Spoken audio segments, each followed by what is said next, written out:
Kabanata 15:11 Mahina, mahina, mahina. Sa sandaling inalog ni The Wistwater ang kanyang kamay, parang nawala ng lakas ang bundok sa imahe na sumusuporta dito. Mabilis itong nahulog at tila sesabog ang lahat ng mga miyembro ng Origin Sect. Ang mga cultivator na nakasuot ng itim na lumulutang sa paligid ng bundok ay nanatiling malamig at nagpakita ng malupit na mga ngiti, parang inaasahan nila ang malungkot na pagkamatay ng mga miyembro ng Origin Sect. Ngunit sa sandaling ito, isang dugo na liwanag ang kumule sa buong imahe na naging pula. Kasing pula ng dugo. Isang espada ng dugo ang lumitaw mula sa kawalan at tumama patungo sa dambuhalang bundok na magwawasak sa lahat ng mga miyembro ng Origin Sect. Lahat ng ito ay nangyari sa isang iglap, mabilis na higit pa sa inaasahan. Ang espada ng dugo ay tumama sa bundok. Hindi ito isang ordinaryong bundok. Napapalibutan ito ng walang katapusang mga paghihigpit. Ang mga paghihigpit ay kumislap sa pagtatangkang pigilan ng espada ng dugo. Ngunit hindi kayang pigilan ng mga third-step cultivators ito, pati na rin ang katawan ni True Senador, kaya paano pa kaya ng simpleng bundok ito? Ang bundok ay isang yaman ng God Sect at ni The Wistwater, ngunit ano ngayon? Hindi nito kayang pigilan ang espada ng dugo. Agad na tumagos ang espada ng dugo sa bundok. Habang ito'y tumchuan, nagkaroon ng mga bitik na kulay dugo sa bundok at sumabog ito ng malakas. Habang ito'y nagkakawatik-watik, ang mga malalaking bato ay kumalat sa lahat ng direksyon, ngunit may ilang malalaking piraso na patuloy na nahuhulog.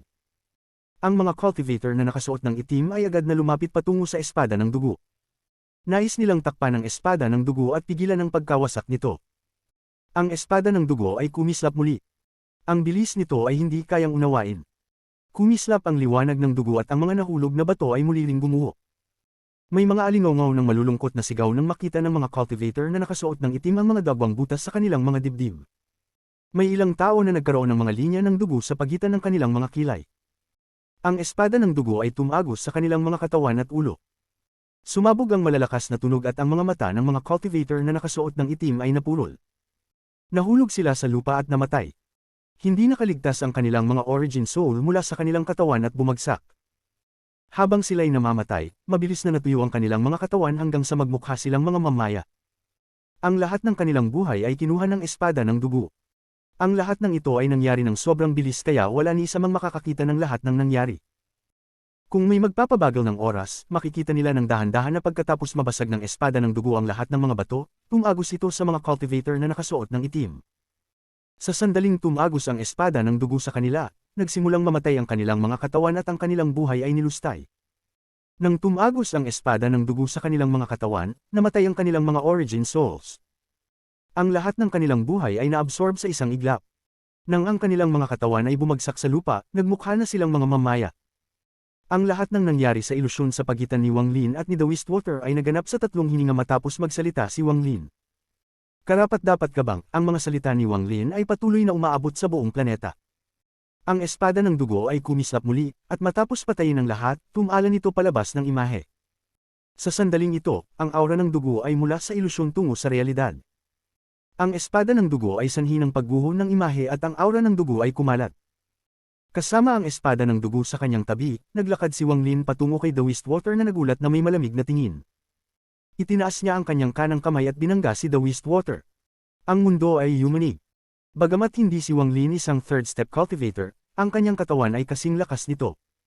Nang itaas niya ang kanyang kamay, isang dambuhalang palad ang lumitaw sa mundo. Ang palad na ito ay tinakpan ang langit at biglang bumagsak mula sa itaas.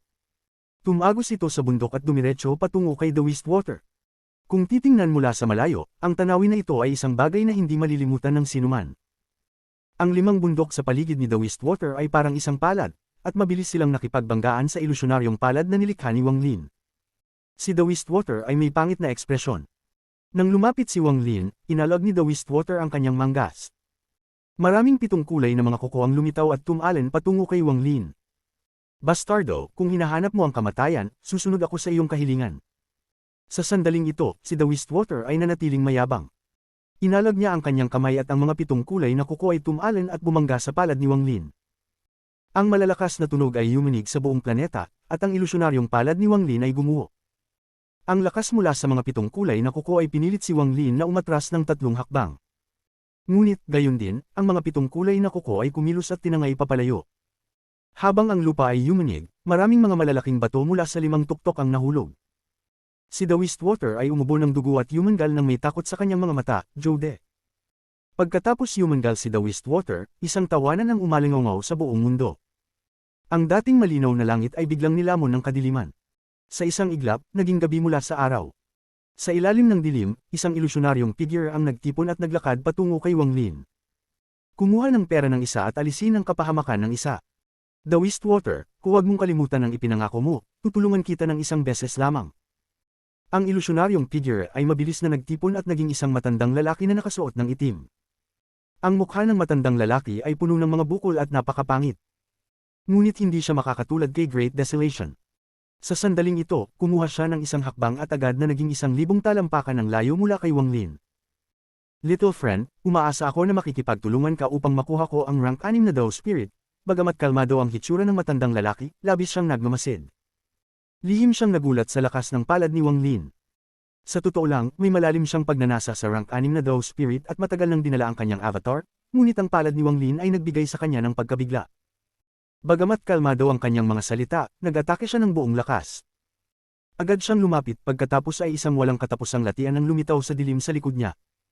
Parang nais niyang lunukan si Wang Lin sa loob ng latian. Ang mga mata ni The Wistwater ay puno ng matinding puot. Tumakbo siya patungo kay Wang Lin mula sa isa pang direksyon, at pinipilit nilang ipitin si Wang Lin. Ang dalawang third-step cultivators ay nagtatangkang magsanib puwersa upang patayin ang isang tao. Isang bihirang pangyayari ito sa Outer Realm, lalo na sa Inner Realm. Sa sandaling ito, ang mga ripples ay lumitaw sa likod ng dilim at mabilis na lumapit kay Wang Lin. 32 na mga beads ng abacus ang biglang lumitaw sa loob ng mga ripples. Bumuo sila ng isang tuwid na linya at mabilis na lumapit. Nanatiling kalmado ang ekspresyon ni Wang Lin. Hindi man niya tinitingnan ng matandang lalaki na nakasuot ng itim o ang mga beads ng abacus, naglakad siya patungo kay The Wistwater. Sa sandaling gumalaw siya, kumislap ang mga sinaunang bituin ni Wang Lin at lumitaw si Esteemed Lingdong sa isang lilang liwanag. Hindi siya nagdalawang isip na sumugod patungo sa matandang lalaki na may ngiti. Inalag niya ang kanyang kanang kamay at umungal ang mundo, pagkatapos ay isang napakalaking lila na dagat ang lumitaw. Ang walang katapusang mga kaluluwa ng Just Flame ay humuhiyaw at ang estatwa ng isang Diyos ng demonyo ay lumitaw. Ang mga braso nito ay bumukas. Isang malalakas na alulong ng lobo ang lumitaw kasabay ni Lingdong. Ang phantasmagoric na dugo ng lobo ay sumugod mula sa likod ni Joujin patungo sa mga beads ng abacus. Pagsamba ng lobo sa buwan. Isang malamig na sigaw ang umalingaw, at ang madilim na langit ay parang napyunit ng dugo ng buwan na nagliliwanag sa lupa. Ang malalakas na tunog ay umalingaw. Nagbanggaan ang spells ng matandang lalaki na nakasuot ng itim at ni Esteemed Lingdong. Ang matandang lalaki ay dumating gamit ang kanyang avatar, kaya't hindi siya makakapantay kay Esteemed Lingdong pagdating sa Joss Flames. Ang latian ng matandang lalaki ay gumuho at umubos siya ng dugo ng enerhiya. Mabilis siyang umatras na may mga mata ng pagkabigla. Sinong ikaw? Ako ay alipin ng aking master, si Lingdong. Si Esteemed Lingdong ay ngumisi at sumugod. Ang mundo ay yumanig at muling nagsimula ang labanan. Sa kabilang bahagi, ang spell ni Joujin, ang pulang buwan, ay bumagsak. Ang alulong ng lobo ay umalingaw sa Cloud Sea habang ang pulang buwan ay bumagsak laban sa mga beads ng abacus. Sa sandaling magbanggaan, gumuho ang mga beads ng abacus at ipinakita ang isang kalagitnaang lalaking puno ng pagkabigla at hindi makapaniwala. Ang kalagitnaang lalaki ay dumating gamit ang kanyang orihinal na katawan. Dugo ang damaloy mula sa gilid ng kanyang bibig at mabilis siyang umatras. Si Joujin ay umatras din ng ilang hakbang, ngunit nanatili siyang kalmado. Nagmadali siyang sumugod at ang kanyang kanang kamay ay bumuo ng isang sail. Ang dugo ng lobo ay nag-alulong at tumalon patungo sa kalagitnaang lalaki. Habang ang lahat ng ito ay nangyayari, mabilis na lumapit si Wang Lin kay The Wistwater. Si The Wistwater ay nasa frenzy habang ang kanyang matalim na boses ay umalingaw. Yin at Yang Disciples. Mula sa likod niya, walang katapusang mga Yin at Yang Disciples ang lumipad. Pinagsama sila sa isang lansete at tinusok patungo kay Wang Lin. Ang lanstang ito ay naglalaman ng buong cultivation ni The Wistwater at lahat ng kanyang Just Flames. Nang lumitaw ang lanseta, yumanig ang mundo. Ang malalaking bitik ay lumitaw sa planeta, na parang magugunaw ito. Kabanata 15:12 Gininto ang kampana. Hinagis ni Wang Lin ang kanyang ulo. Tahimik ang kanyang mga mata. Si The Wistwater ay pareho pa rin ng dati, nasa maagang yugto pa rin ng Nirvana Void. Ngunit ang kanyang spell ay mas mahina pa kaysa dati. Malinaw na hindi pa siya nakaka-recover mula sa kanyang mga sugat. Madali lang kitang patayin ngayon. Inalag ni Wang Lin ang kanyang ulo. Nang palapit na ang lanseta, bumuo si Wang Lin ng kamao at pinagmumog ang isang suntok. Ang suntok na ito ay para sa Panginoon ng Sealed Realm para sa iyong pagtataksil. Isang simpleng suntok ngunit isang malakas na pakiramdam ng kumpiyansa sa sarili ang lumabas. Ang kumpiyansang ito ay sumunod sa suntok at ginawang parang Diyos si Wang Lin na may kontrol sa buhay at kamatayan. Lumipad ang suntok at sumalubong sa lansete ng Just Flame ni The Wistwater. Nagbago ang kulay ng mundo at nagsimulang mag-crack ang dulo ng lanseta. Walang katapusang piraso ang nahulog at ang katawan ng lanseta ay umuungol. Tumagos ito. Bumagsak ang buong lanseta, at sumabog ang mga malulupit na ungol. Karamihan sa mga kaluluwa ng Just Flame ay namatay sa ilalim ng lakas ng suntok na ito. Damyugo ang bibig ni The Wistwater at napaatras siya sa pagkabigla. Bawat hakbang na tinahak niya ay nagdulot ng pag-uga sa mundo. Si The Wistwater ay agad na pinilit na umatras ng 9 na hakbang, at umubo siya ng 9 na beses na dugo. Isang lakas ang damaloy sa kanyang katawan at nagkaroon ng mga tunog ng pop habang nagsimula ang isang mapanirang pagkawasak sa loob ng kanyang katawan. Agad na tumanda ang kanyang batang hitsura. Imposible, imposible. Anong uri ng swerte ang nakuha mo para makuha ang ganitong nakakatakot na lakas? Pagkatapos ng 9 na hakbang, hindi na kayang tiisin ni The Wistwater ang nakakatakot na lakas mula sa katawan ni Wang Lin na may 7-star ancient god body. Inihagis siya pabalik at bumangga siya sa bundok sa gitna. Ang bundok ay yumanig at mga bitik na parang mga sapot ng gagamba ang pumulibot dito. Pagkatapos ay gumuho ang bundok. Ang alikabok ay pumaitaas at isang bilog ng alikabok ang kumalat. Si Wang Lin ay lumulutang sa hangin at tinitingnan si The Wistwater na parang tinitingnan lang ang isang langaw. Dahan-dahan siyang bumaba. Sa kabilang dako, ang matandang lalaki na nakasuot ng itim at nakikipaglaban kay Esteemed Lingdong ay pinilit na umatras. Sa puntong ito, ang kanyang mukha ay namutla at lihim na nagrereklamo sa kanyang puso. Nakaramdam siya ng takot kay Wang Lin na hindi man lang siya tiningnan. Sinong tao ito na may mga third-step cultivators bilang alipin? Paano ko ba matatakasan ng ganitong tao? Lahat ng ito ay kasalanan ni The Wistwater. Mayroon ding kalagitnaang lalaki na nakikipaglaban kay Zhou Jin, siya rin ay natatakot. Si Zhou Jin ay kasing lakas niya ngunit may mas maraming Just Flames. Kaya't hindi siya makatalo at napilitang umatras. Kinailangan niyang maglabas ng mga yaman upang labanan. Hindi ito sulit na magtangkang magalit sa isang tao na may kakayahang gawing alipin ng mga third-step cultivators para sa stop spell. Ako, si Master Wind Edge, ay kailangang magbayad ng halaga sa deal na ito. Nagkaroon ng kislap ng intensyon ng pagpatay sa mata ni Wang Lin. Sumulong siya patungo kay The Wistwater at malapit na siyang maghagis ng pangalawang suntok. Sa sandaling ito, pinunasan ni The Wistwater ang dugo sa gilid ng kanyang bibig at inabandona na ang paggamit ng Sect Master ng Heaven Breaking Sect upang sirain ang Dao Heart ni Wang Lin. Ang Ghost Sect ay hindi rin tila alintana ang alok niyang Yin at Yang disciples at walang tanda ng paglitaw. Tumangala si The Wistwater at sumigaw. Tai Aloo. Habang sumisigaw si The Wistwater, isang buntong hininga ang umabot sa buong mundo.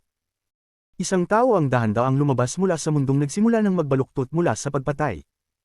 Ang katawan ng taong ito ay malabo at walang sapin sa paa habang siya ay lumapit. Wala siyang pinagmumula ng energy mula sa kanyang katawan at ang kanyang hitsura ay lubhang kakaiba. Parang palagi na siyang nandoon. Hindi tiningnan ng lalaking walang sapin ng mga paa si The Wistwater kundi ikinulong ang mga kamay kay Wang Lin. Ang Metamorphosis Cultivator na si Tai Aloo ay bumabati sa Panginoon ng Sealed Realm ng kasalukuyang henerasyon. Tumigil saglit si Wang Lin at tumingin. Ang nakita niya ay nagpatibay ng mga magkasunod na pagpikit ng kanyang mata. Ang hitsura ng lalaking walang sapin sa paa ay labis na kakaiba. Napansin na ni Wang Lin sina Zhou De at Master Cloud Edge, ngunit hindi niya nakita ang taong ito. Metamorphosis Cultivator, hindi nagsalita si Wang Lin at tahimik na tinignan ng lalaking walang sapin. Wala akong intensyong maging kaaway mo.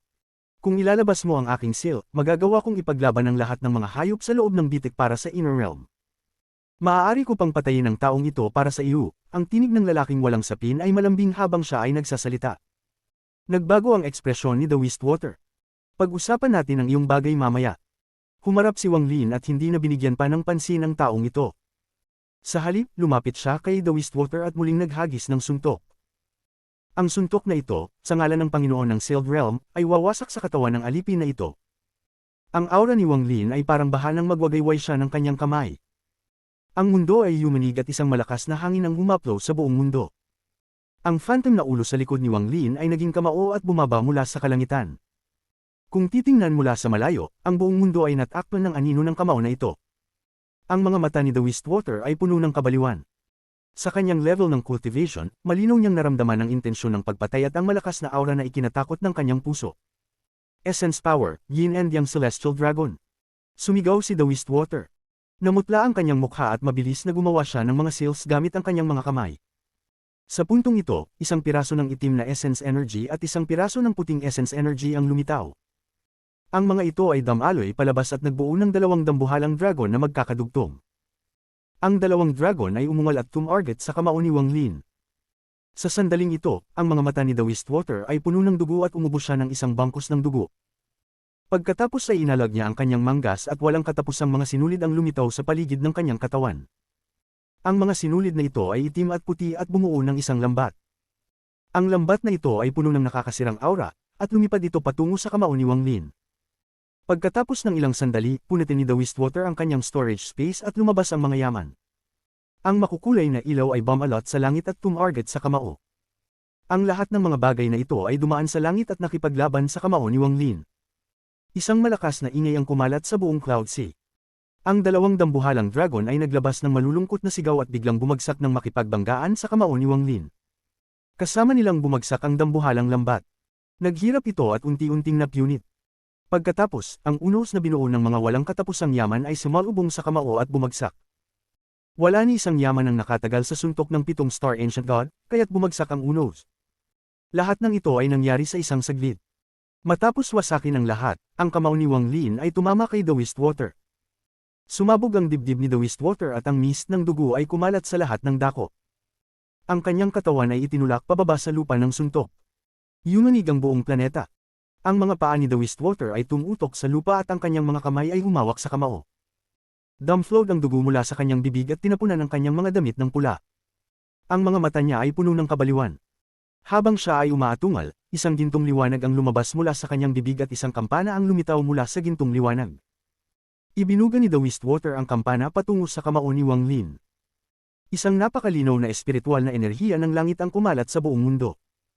Ang gintong kampana ay naglabas ng isang matinis na tunog, at sa sandaling nakatagpo ito ng kamao ni Wang Lin, isang gintong alon ang sumabog. Ang gintong alon na ito ay naglalaman ng isang Dao spell mula sa Ancient Celestial Realm. Nang ito ay lumitaw, kumalat ito ng hindi kapani-paniwalang bilis at ang God Sect ang naging sentro.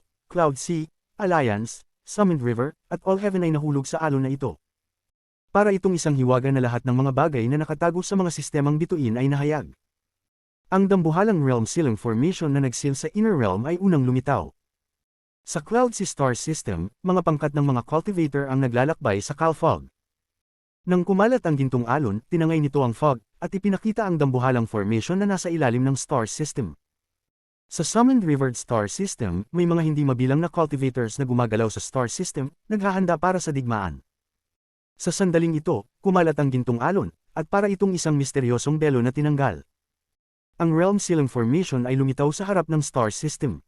Sa All Heaven Star System, mga pangkat ng mga cultivator ang nag-aalaga ng mga cultivation planets. Ngunit sa sandaling ito, lahat sila ay nanlaki ang mga mata at natulala habang tinitingnan nila ang Realm Sealing Formation sa ibaba nila. Ganon din sa Alliance Star System. Lahat ng maliliit na puwersa sa Alliance ay natakot at tumigil sa kanilang ginagawa. Lahat sila ay tumingin sa gintong lambat na lumitaw pagkatapos dumaan ang gintong alon. Pareho ito sa buong Inner Realm. Sa puntong ito, halos lahat ng cultivator sa Inner Realm ay nakakita ng Realm Sealing Formation na bumabalot sa buong Inner Realm. Ang walang katapusang Realm Sealing Formation na bumabalot sa buong Inner Realm ay labis na nakakagulat. Para sa napakaraming tao, ito na ang unang pagkakataon na nakita nila ito. Parang nawalan sila ng hininga habang tinitingnan nila ang formation na ito sa pagkabigla. Realm Sealing Formation. Ito ang Realm Sealing Formation. Matagal nang inisil nito ang Inner Realm sa loob ng maraming taon. Ang Realm Sealing Formation na matagal nang umiiral. Ito. Kaya't ang star system na tinatahanan natin ay nasil gaya ng sinabi ng Cloud Sea. Kaya't totoo nga lahat. Ang mga tao ng Ancient Star System ay nasa labas ng Realm Sealing Formation. Sa rangkisa na rehiyon ng Cloud Sea, malaki ang pagbabago ng ekspresyon ni Master Hong Shan. Lumakad siya ng isang hakbang pasulong, bumasag sa void, at tumalon patungo sa God Sect. Puta, ito ang aura ng Ancient Celestial Realm. May ganoong bagay si The Wistwater. Sa Alliance Star System, isang nakakagulat na sigaw ang nagmula sa kung saan naruroon ang Corp Sect. Isang bagay mula sa Ancient Celestial Realm. Ang bagay na ito ay mahina noon bago ito magsanib sa Realm Sealing Formation. Huwag itong sirain. Ang phantom ng isang matandang lalaki ay mabilis na lumitaw at tumakbo patungo sa God Sect. Kabanata 15:13 Gintong Bagyo. Gayunpaman, lahat ng ito ay huli na. Tinawag ni The Wistwater ang sinaunang celestial at ipinasa sa kanya ang gintong kampana sa pamamagitan ng isang lihim na spell na kanyang alam, na gumagamit ng tortoiseshell na nakuha niya mula sa Lord of the Sealed Realm. Ang aura ng Ancient Celestial Realm ay isang bagay na tanging siya lamang ang nakakaramdam kapag tinawag ang sinaunang celestial. Dahil dito, nagulat ang lahat nang ilabas niya ang kampana upang labanan ang suntok ni Wang Lin. Pati sina Master Hong Shen at ang kanyang mga kasama ay nagnanais na magmadali, ngunit huli na upang pigilan ito. Ang mga mata ni Wang Lin ay kumurap. Ang hitsura ng sobrang dami ng celestial spiritual energy at ang realm sealing formation ay nagdulot ng seryosong ekspresyon kay Wang Lin. Bagamat hindi niya alam kung ano ito, sa kanyang katalinuhan, agad niyang nahulaan ang ilang bagay. Sa kritikal na sandaling ito, nagatubili si Wang Lin at inatras ang kanyang kamay, kaya't halos hindi tumama sa gintong kampana. Sumabog ka sa akin. Sumabog. Sumabog. Nagpakita ng kabaliwan si The Wistwater at bumuga ng dugo sa gintong kampana. Tanging siya lamang ang makakapamahala dito, at sa mga sandaling iyon, sumigaw siya ng buong galit laban kay Wang Lin. Habang siya ay sumisigaw, ang gintong kampana na hindi nasira ay kumilos at kumislap ng maliwanag. Isang nakakasirang aura ang kumalat kasabay ng isang tunog na patuloy na lumalakas. Daan-daang bitik ang lumitaw sa gintong kampana, at habang kumakalat ang nakakasirang aura, ito ay sumabog. Ang kampana na mula sa Ancient Celestial Realm at kayang pigilan ang Outer Realm sa loob ng 100 taon ay biglang gumuho. Si The Wistwater ay nagwawala. Ang kanyang baliw at twisted na tawa ay kumaluskos. Isang gintong bagyo ang nabuo mula sa pagbagsak ng gintong kampana at lumipad patungo kay Wang Lin. Bagamat mahina ang kampana, ang lakas sa loob nito ay hindi matutumbasan. Kapag nagsanib ito sa realm sealing formation, magiging sapat ito upang palakasin ang formation na parang isang double-edged sword para sa parehong panig, na magpapahintulot na magtagal pa ito ng 100 taon. Ngunit sa mga sandaling ito, ginagamit ni The Wistwater ang lahat ng lakas na ito upang atakihin si Wang Lin. Kung sumabog ang lakas na ito, kalimutan na si Wang Lin, pati na ang cultivator na nakasuot ng itim, si Zhou De. Ang kalalakihang nasa kalagitnaan ng edad, si Cloud Edge. Si Esteemed Lingdong. Si Zhou Jin. Lahat ng miyembro ng God Sect. At ang buong Cloud Star System ay madudurog. Walang sino man ang makakaligtas. Tanging ang may-ari ng gintong kampana, si The Wistwater, ang tanging makakaligtas. Ito ang kabaliwan ni The Wistwater, upang ilibing ang buong Cloud Sea para patayin si Wang Lin. Sino ang may lakas ng loob na pumatay sa akin? Sino ang makakapatay sa akin? Ang tawa ni The Wistwater ay kabaliwan. Karapat-dapat siya sa pagtawa. Bilang isang third step cultivator, walang sino man ang mahina. Bagamat hindi niya nakita ang bawat hakbang, mayroon siyang pangkalahatang plano. Pinaplano niyang sumabog ang gintong kampana upang sirain ang buong Cloud Sea. Sigurado siya na ang gintong bagyo na ito ay magkakaroon ng malaking epekto sa realm sealing formation. Malaki ang posibilidad na magkaroon ng butas sa realm sealing formation. Pagkatapos, makakatakas siya patungo sa Ancient Star System. Sa kanyang malaking merito, magagawa niya ang lahat ng nais niya sa Ancient Star System. Ang gintong bagyo ay Ramagasa.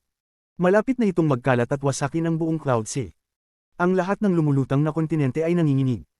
Ang pagyanig na ito ay isang tanda ng pagbagsak ng isang star system. Ang star fog ay nawala na at ang hindi mabilang na mabagsik na hayop ay nagsimulang magbigay ng malungkot na mga sigaw. Naging matalino sila at alam nila na may isang hindi kayang labanan na puwersa ang malapit ng sumabog. Kahit gaano pa kalakas ang kanilang mga katawan, tiyak silang madudurog. Maraming mga cultivation planet ang nanginginig. Ang hindi mabilang na mortal sa Cloud Sea ay mamamatay sa isang iglap. Ang mga mukha ng lahat ng cultivator ay naging mapotla. Para itong apocalypse, at ang kanilang mga isipan ay naging ganap na blanko. Daan-daang milyong talampakan ng mga bitik ang lumitaw sa buong Cloud Sea. Pati ang realm sealing formation ay nanginginig, at ang mga espiritu ng formation ay malapit ng lumitaw. Lahat ng ito ay nangyari sa isang iglap. Sa God Sect, lumitaw ang lalaking nakasuot ng pula sa likod ni Wang Lin. Sumulong siya at inilapag ang kanyang kamay sa dambuhalang bagyo. Maya-maya, sa tapat niya, lumitaw ang matandang lalaki mula sa Corp Sect sa Alliance. Ang ekspresyon niya ay seryoso habang binuo ang kanyang kamay sa isang seal at pinigilan ito. Ang mga mukha ni Zhou De at Master Cloud Edge ay naging mapotla. Wala silang pakialam sa kanilang mga laban at nagmadali upang pumunta. Ang kanilang mga kamay ay kumilos ng mabilis upang pigilan ang pagsabog ng lakas na ito. Dumating din sina Lingdong at Zhou Jin sa ilalim ng utos ni Wang Lin. 6 na third step cultivator ang nagsanib puwersa upang pigilan ang nakakatakot na bagyong ito. Walang silbi, wala ni isa sa inyo ang makakapigil sa akin, wala ni isa sa inyo ang makakapigil dito. Gusto niyong patayin ako. Hindi nga kaya ng matandang iyon, ang Lord of the Sealed Realm, at hindi rin ninyo kaya. Tumawa ng malakas si The Wistwater. Punong-puno siya ng kasiyahan. Wang Lin, gusto mong patayin ako, ngunit idinadamay mo ang buong Cloud Sea. Kahit mabuhay ka pa somehow, gusto kong makita kung walang flaw na lilito sa iyong Dao Heart. Gusto kong makita kung paano ka makakapagpatuloy sa Inner Realm. Ikaw ang walang hangganang makasalanan ng Inner Realm.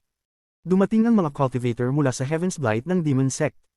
Ang mga mukha nila ay naging mapotla at nagplano silang gamitin ang buong lakas nila. Sa loob ng God Sect, pati na ang mga elders na nasa panig ni The Wistwater ay tumakbo patungo sa pagtangkang pigilan ng pagsabog ng gintong bagyo. Nandyan din si Taloo, na lumulutang doon. Malaki ang pagbabago ng kanyang ekspresyon habang pinipigilan ng bagyo. Sa sandaling ito, ang mundo ay kumilos at dumating ang mga tao ng Ghost Sect. Ang esteemed Great Void ng Ghost Sect ay may malungkot na ekspresyon at agad sumama sa lahat upang pigilan ang bagyo. Sa sandaling dumating si esteemed Great Void, kumalat ang isang dambuhalang demonic energy at isang giant na mukha ang lumitaw sa langit. Ang mukha na iyon ay isang ancient demon. 9 na ancient demon stars ang lumitaw sa kanyang kaliwang mata at lumipad palabas. Ang mga 9 na bituin ay kumalat sa 9 na direksyon at nagsimulang magsara sa bagyong ito. Ngunit mahirap kontrolin ang gintong bagyo.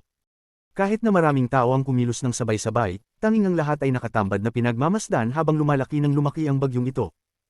Sinabi ng matandang lalaki mula sa Corp Sect, na nasa tapat ni Master Hongshan, nang may matinding tono, Master Hongshan, tumigil ka na sa Cloud Sea. Hindi nagsalita si Master Hongshan. Pinagdugtong niya ang kanyang mga ngipin at pinili na patuloy na magsikap upang kontrolin ang lumalakas na gintong bagyo. Ang lahat ay patuloy na itinulak palayo habang tumitindi ang bagyo. Nakarating na ito sa puntong wala ng pag-asa. Kung hindi sila aalis ngayon, wala nang pagkakataon pang makaalis. Tahimik na pinagmamasdan ito ni Wang Lin.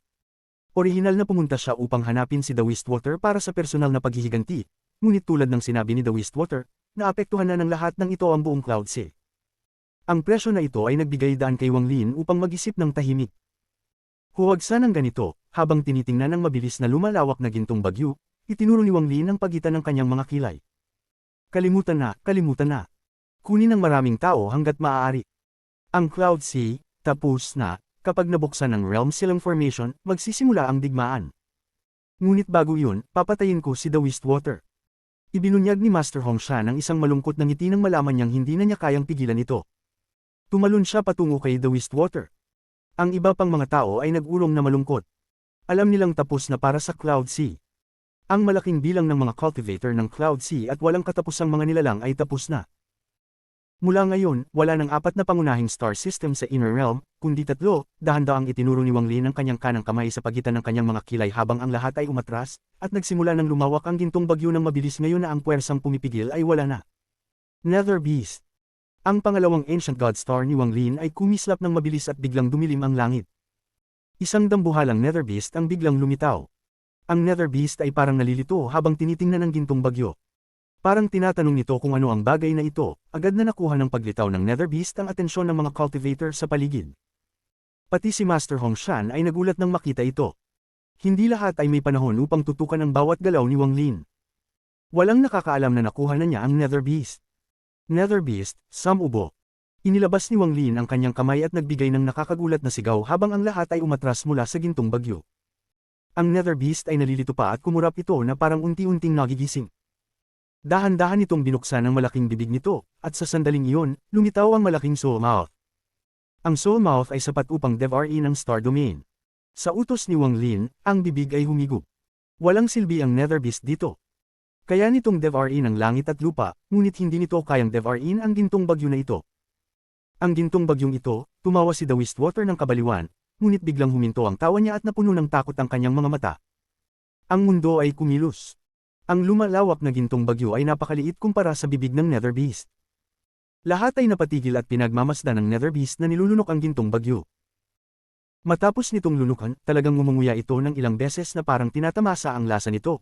Pagkatapos ay tinitingnan si Wang Lin ng nalilito, ang paligid ay naging ganap na tahimik, at lahat, kabilang si The Wistwater, ay nais makita kung anong magiging reaksyon ng Nether Beast pagkatapos lunukan ang gintong bagyo na naglalaman ng hindi maisip na lakas. Pati si Wang Lin ay pinagmamasdan ng Nether Beast. Gayunpaman, pagkatapos ng isang mahabang panahon, ang Nether Beast ay patuloy na tinitingnan si Wang Lin ng walang kailanman. Sa isang punto, nagsimulang magpakita ng pagkalito sa mga mata nito. Hindi nito maintindihan kung bakit ang mga taong ito na kinatatakutan niya ay tinitingnan siya ng ganito. Ang katawan nito ay nanginginig at natatakot, puno ng takot ang mga mata nito. May mga malalalim na ungol mula sa katawan nito. Parang kulog na yumanig sa buong mundo. Kabanata 15:14 Isang mandurugas na nagtatangkang humadlang sa karwahe. Ang mga sigaw ng Nether Beast ay naging mas malakas at ang takot sa mga mata nito ay lalong lumakas. Natatakot ito.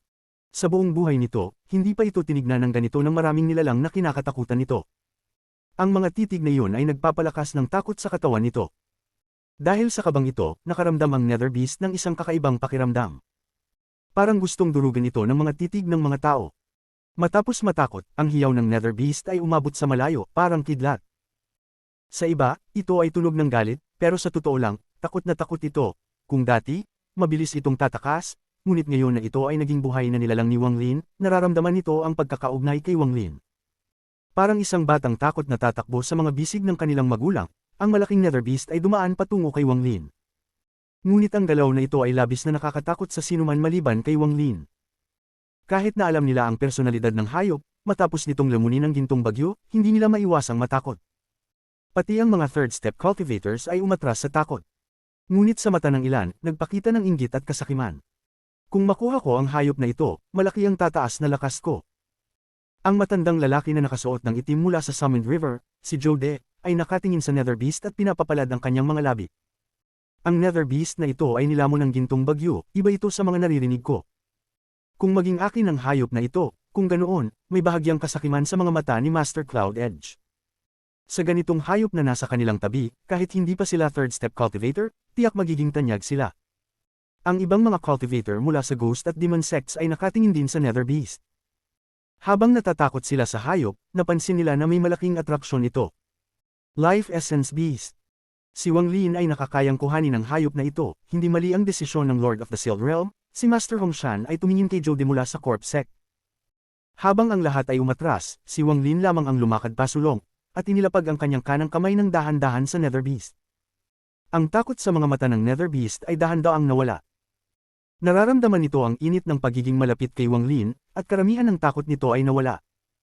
Lalo na, ang pagbibigay ng kasiguruhan mula sa isipan ni Wang Lin ay malaki ang epekto sa pagtanggal ng takot nito. Parang isang kutit na pusa, ginamit nito ang malaking ulo nito upang dahan-daang mag-apak kay Wang Lin. Ngunit kahit ang galaw na ito ay nakakatakot pa rin sa ibang mga cultivator. Napakalaki ng Nether Beast, at kahit na malumanay ang kilos nito, parang isang bundok na dumadaan. Nang tumama ito kay Wang Lin, kumulog ang kalangitan. Ang lakas ng impact na ito ay nakakatakot. Ang tunog na nagmula dito ay hindi matitinag, kasing lakas ng buong atake ng isang third step cultivator.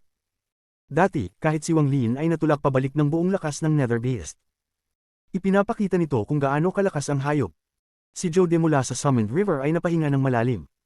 Ang lahat ng kanyang plano na makuha ang ganitong mabagsik na hayop ay agad na nawala. Bagamat hindi mahina ang katawan ng matandang ito, hindi ko kayang tiisin ang ganitong lakas, kung ang hayop na ito ay palaging magsasagawa ng ganoong galak, hindi ba't palaging magpapalit ng katawan ko? Hindi ito pagpapalaki ng mabagsik na hayop, kundi pagpapalaki ng isang ninuno. Ang mga mata ni Master Cloud Edge ay lumaki at malalim ang hininga. Ipinagpag ang ulo ng may ngiti ng kalungkutan at iniisip, hindi ko kayang alagaan ang hayop na ito. Kung isang araw ay magpakasaya ito at umatake sa akin sa laban, ako. Hindi lang sila dalawa, kundi pati ang mga nakaramdam ng kasakiman para sa Nether Beast ay natakot. Ang shock na ito ay hindi mas mababa kaysa noong makita nila ang hayop na nilamon ng gintong bagyo. Ang impact mula sa Nether Beast ay sobrang nakakatakot. Kung mayroon akong ganitong hayop, hindi ako mabubuhay ng matagal. Tanging isang tao na may katawan tulad ni Wang Lin ang kayang alagaan ang hayop na ito at hayaang magpakita ng pagiging paboritong anak, ito ay talagang nakakatakot. Ang brutal na katotohanan ay agad na nagpabagsak sa lahat ng kasakiman at nagbigay sa mga cultivators sa paligid ng Kailanawan. Sa tulong ng kasiguruhan ni Wang Lin, ang Nether Beast ay hindi na matatakot. Labas sa inaasahan ni Wang Lin, ngayon nawala ng takot, lumitaw ang kakaibang ugali nito, dahan-dahan itong inalag ang buntot nito, ang itsura nito ay naging mabagsik, at nagsimula itong maghagulgol muli. Ngunit ngayon, ang sigaw na ito ay tinutok sa mga cultivator na nagtakot sa kanya. Ang sigaw nito, kasama ang mabagsik na ekspresyon, ay parang gusto nitong magsimula ng atake ng walang alinlangan kapag inutusan ni Wang Lin. Mas lalo pang naging exagerado ng magpakita ng maraming buhok sa makinis na balat nito. Dapat ay malambot ito, ngunit ngayon ay tumayo ito ng tuwid, na nagbibigay dito ng isang makapangyarihang hitsura. Ang mga mata nito ay lumaki at ang sigaw nito ay naging mas malakas habang tinutok nito ang mata nito sa ibang mga cultivator na parang galit. Iba ito kaysa dati, at kahit si Wang Lin ay napatigil ng sandali. Nagpakita pa ito ng galaw upang mag-charge, ngunit parang may invisible na tali na humahawak sa kanya, kaya't hindi ito makalampas kay Wang Lin at nagpatuloy sa paghiyaw ng malakas. Ang itsura ng Nether Beast na galit ay talagang nakakatakot. Sa mga sandaling ito, si The Wistwater ay puno ng pagkatalo. Hindi niya naisip na ang lahat ng kanyang plano ay babagsak dahil sa kakaibang Nether Beast na ito. Habang ang lahat ng atensyon ay nakatutok sa Nether Beast na mula sa pagiging matakot ay naging mabagsik, biglang umatras si The Wistwater. Ang mga mata ni Wang Lin ay kumislap. Maaaring nakalimutan ng iba si The Wistwater, ngunit hindi siya makakalimot. Lumakad si Wang Lin pasulong at ang mundo ay kumulog habang sinundan niya si The Wistwater. Ang mga mata ni The Wistwater ay puno ng pagkatalo. Habang umatras siya, ang mga kamay niya ay nagbuo ng seal at dumura siya ng isang buong dugo. Ang dugong ito ay kulay itim-purpura, at agad na kumalat ang malamig na enerhiya. Ngunit, sa oras na kumalat ang malamig na enerhiya, isang matinding init ang sumabog. Patuloy na nagpalitan ng malamig at init hanggang makabuo ng isang dark purple na vortex na dumaan patungo kay Wang Lin. Si Wang Lin ay lumapit. Nang ang purple vortex ay umabot sa kanya, ang kanyang kanang kamay ay bumuo ng kamao at itinulak ang pangalawang suntok na pinigil niya kanina. Ang suntok na ito ay kayang magwasak ng mundo, at ang dambuhalang Phantom Fist ay tumama sa Purple Vortex. Isang malakas na tunog ang kumalabit sa buong Cloud Sea. Nang ang Purple Vortex ay humapil sa Phantom Fist, umabot ang tunog ng pag-crack mula sa kamao at kumalat ang yelo dito. Sa isang iglap, ang Phantom Fist ni Wang Lin ay nabalutan ng yelo, na parang isang ice sculpture. At nang mabuo ang ice sculpture, sumabog ang matinding init mula sa yelo. Ang init ay labis, kaya't bago matunaw ang yelo, ito ay nagkabasag. Sumabog ka. Ang mga mata ni The Wistwater ay puno ng dugo habang siya ay umatras, at nagbigay ng isang baliw na sigaw. Narinig ang isang malalakas na tunog ng kulog at ang yelo ay gumuho. Ngunit hindi nagkulaps ang kamao ni Wang Lin at hindi ito naharang. Tumuloy ito patungo kay The Wistwater na may lakas upang gibain ng mundo. Lahat ng ito ay nangyari ng sobrang bilis. Sa isang iglap, ang kamao ni Wang Lin ay tumama kay The Wistwater. Ang mga ugat sa mukha ni The Wistwater ay namaga at nagbigay ng isang sigaw na parang isang ungol. Itinaas niya ang kamay upang labanan ang suntok na ito. Ngunit sa sandaling tumama ang mga braso niya sa dambuhalang kamao, narinig ang tunog ng pop at nagkulaps ang mga braso niya. Habang sumabog ang kanyang laman at dugo, pati na ang kanyang mga buto ay nag-crack. Dumura siya ng dugo at naramdaman ng isang hindi matitinag na puwersa na nagmumula sa Phantom Fist. Sa matinding sakit, nagkulaps ang mga braso niya. Ang eksenang ito ay parang isang mantis na nagtatangkang humadlang sa isang karwahe. Matapos magkolaps ang mga braso niya, tumama ang kamao ni Wang Lin sa katawan ni The Wistwater. Sumabog ang laman at dugo sa lahat ng direksyon at isang malungkot na sigaw ang umabot sa kalangitan. Ang katawan ni The Wistwater ay gumuho tulad ng sinabi ni Wang Lin. Ang kanyang origin soul ay tumakas bago pa magkolaps ang katawan niya. Tumakbo siya na parang baliw, puno ng takot sa kanyang mga mata. Si Wang Lin ay lumulutang sa hangin at pinagmamasdan ito ng walang pakialam. Matagal na niyang hinihintay ito, at walang sinuman ang makakapigil sa kanya. Ang labanang ito ay nakakuha ng sobrang atensyon. Ang lahat ng mga cultivator sa paligid ay pinagmamasdan sila, at sa kanilang mga mata, si Wang Lin ay parang isang Diyos ng digmaan. Ang puting buhok na sumasayaw sa hangin kasabay ng puting anyo ni Wang Lin ay isang bagay na hindi malilimutan ng lahat sa kanilang buong buhay. The Wistwater, pinilit mo akong mapunta sa bingit ng kamatayan noong wala akong kakayahang lumaban, akala mo ba magiging isang palaboy kang aso sa harapan ko? Ito ang karma. Ngayon, kukunin ko ang buhay mo. Ang nakaraan ay muling sumat sa isipan ni Wang Lin at siya ay naglakad pasulong na puno ng galit. Huwag mong patayin ako. Ako ang Elder ng God Sect, ako ang Third Step Cultivator ng Cloud Sea, ako ang alipin ng Lord of the Sealed Realm. Hindi mo ako kayang patayin. Magbibigay ako ng serbisyo para sa Inner Realm. May impormasyon ako tungkol sa Outer Realm. Kung palalayain mo ako, magiging alipin ako. Bagamat si The Wistwater ay isang Third Step Cultivator, ang puso niya ay mas masahol pa. Sa oras ng buhay at kamatayan, iniwan niya ang lahat ng hiya at sumigaw ng malakas, huwag mo ko patayin, handa akong maging alipin, huwag mo ko patayin. Kabanata 15:15 Sealed Lord. Para naman sa Nether Beast, lahat ng malalambot nitong buhok ay nakatayo ng tuwid. Nakatitig ito sa mga nakapaligid na cultivator at umaatungal na para bang anumang oras ay lalabas na. Ang bilis ng reaksyon nito ay napakabagal, kaya hindi nito napansin ang biglaang pag-alis ni Wang Lin. Umuungol pa ito at mabangis ang ekspresyon. Dahan-dahan itong tila nakarinig ng dagandong sa likod nito. Bahagyan itong naramdaman na may mali. Bakit ang mga cultivator na ito ay hindi tumitingin sa halip ay tumitingin sa likod nito? Ang boses ni Wang Lin ay dahan-dahang pumasok sa mga tainga nito. Ginawa nito ang Nether Beast na hindi malay na iikot ang ulo nito upang tingnan. Ganito na lang, dahan-dahan itong lumingon at tumingin sa bakanteng espasyo sa likod nito. Tumitig ito kay Wang Lin, na may kalayuan dito, na naniningil sa The Wastewater. Matapos ang ilang sandali ng pagkataranta, biglang nanliit ang mga mata ng Nether Beast. Biglang tumigil ang dagandong nito at lumabas ang mas marahas na dagandong. Gayunpaman, ang dagandong na ito ay malinaw na naiiba sa dati. Ito ay isang dagandong ng takot. Lahat ng malalambot nitong balahibo na nakatayong tuwid ay agad nalanta. Napuno ng takot ang mga mata nito, nanginginig ang katawan, at agad itong napaatras. Sa loob ng nakakatakot na dagandong nito, naririnig pa nga ng isa ang mabilis na tibok ng puso nito. Halatang natatakot ito, at desperado itong sumugod kay Wang Lin. Puno ng takot at hinanakit ang mga mata nito, lalo na kapag naiisip nito kung paano ito mabangis na umungol sa mga nakakatakot na cultivator na iyon nang wala ang amo nito. Nang isipin ito ng Nether Beast, nanginginig ang puso nito sa takot. Nilapitan ni Wang Lin ang tumatakas na The Wastewater at dumating sa tabi niya sa isang iglap. Nag-form ang kanang kamay niya ng kamao. Walang multo na kamao, ang kanyang kamao ay direktang nabasag sa pagkakataong ito. Ang suntok na ito ay para sa Lord of the Sealed Realm. Ang ekspresyon ni Wang Lin ay mabangis, ngunit ang kanyang mga salita ay kalmado. Paglapit niya sa The Wastewater, dama po ang suntok niya. Isang malungkot na hiyaw ang umalingaw at siya ay umubo ng isang subo na pinagmulan ng diwa ng kaluluwa. Ang kanyang pinagmulang kaluluwa ay naging malungkot at ang kanyang mga mata ay napuno ng kawalan ng pag-asa. Hindi mo ako mapapatay, isa akong third step cultivator. Ako. Bago pa siya matapos magsalita, napapikit si Wang Lin at muling sumuntok.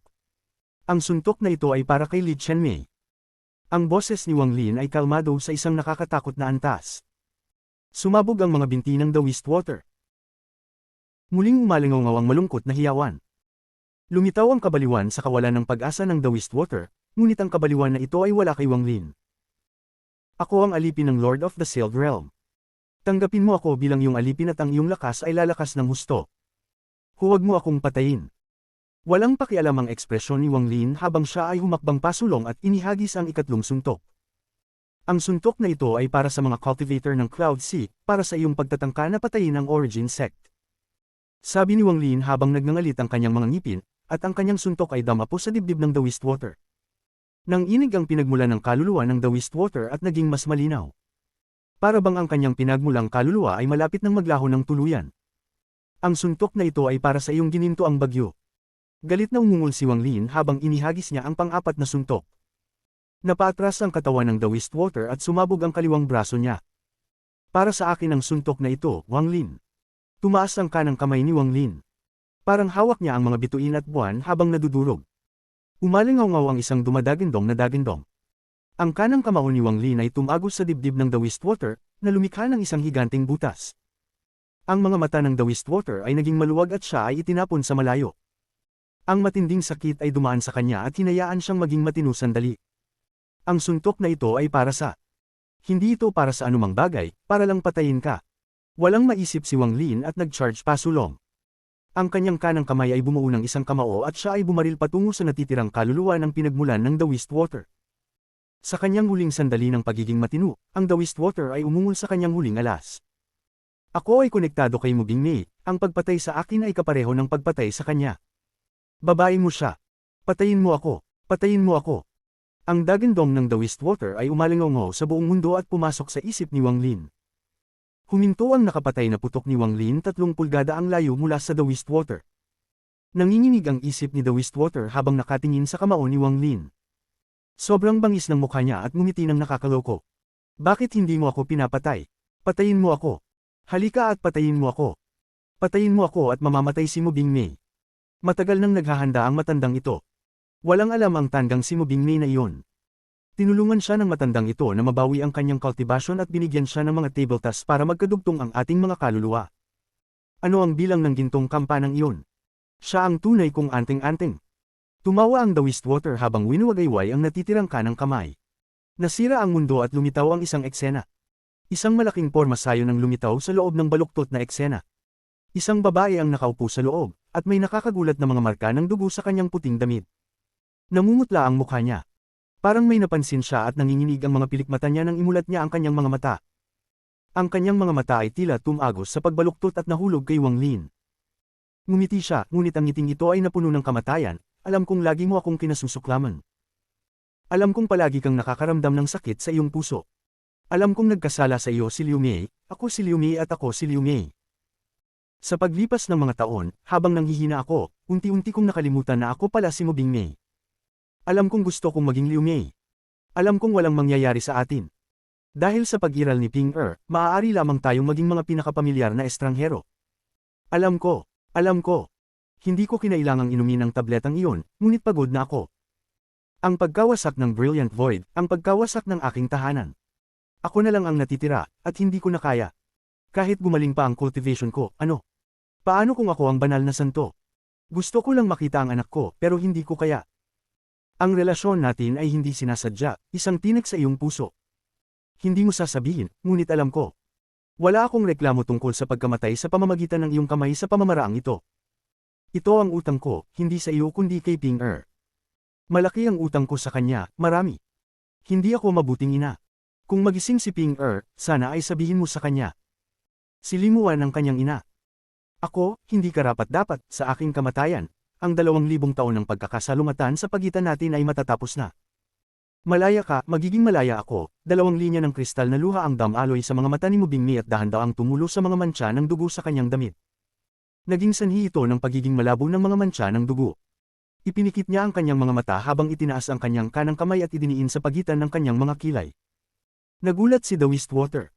Sa sandaling ito, tila mas inaalala niya ang buhay nito. Tahimik na nag-isip si Wang Lin.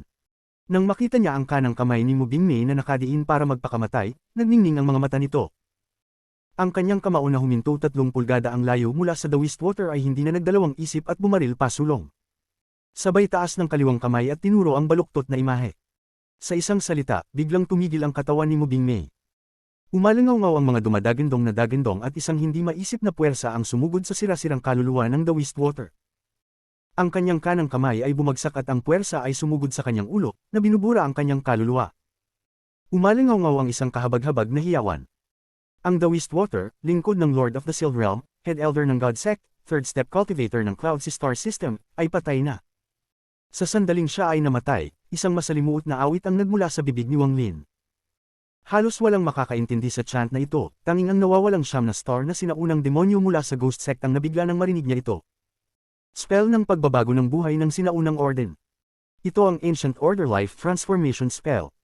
Ang Rumord Life Transformation Spell na 3 beses lang magagamit ng mga ninuno sa buhay nila.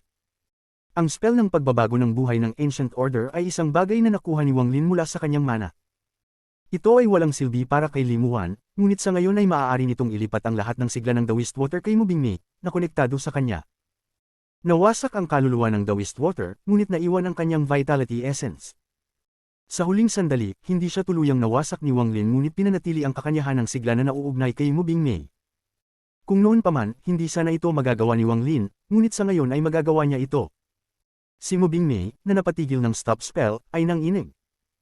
Ang sigla ng The Wistwater ay pumasok sa kanyang katawan sa pamamagitan ng kakaibang pamamaraan at nagsimulan ng kakaibang pagsasanib.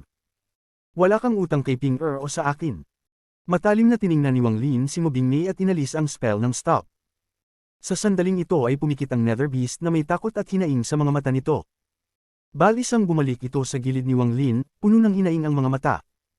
Tila nagrereklamo ito kung bakit biglang umalis si Wang Lin, na nakakaramdam pa rin ng takot. Pagkatapos bumalik sa panig ni Wang Lin, ang Nether Beast ay tila nanimbalik ang kumpiyansa. Nagsimula itong umungol at muling tumalsik ang lahat ng balahibo nito. Nagpakita ito ng makapangyarihang anyo habang nakatitig sa mga cultivator sa unahan. Parang sisingilan ito sa utos ni Wang Lin. Gayunpaman, bukod sa umuungal, pinanatili nito ang isang bahagi ng atensyon nito kay Wang Lin. Kung umatras si Wang Lin, atras ito ng walang pag-aalinlangan. Halatang-halata na ang mga nangyari ay nagturo sa kanya ng aral, at ang aral na ito ay sariwa pa rin sa kanyang isipan. Nanginginig ang puso nito kapag naiisip nito kung paanong hindi nito napansing umalis si Wang Lin at umuungal pa rin.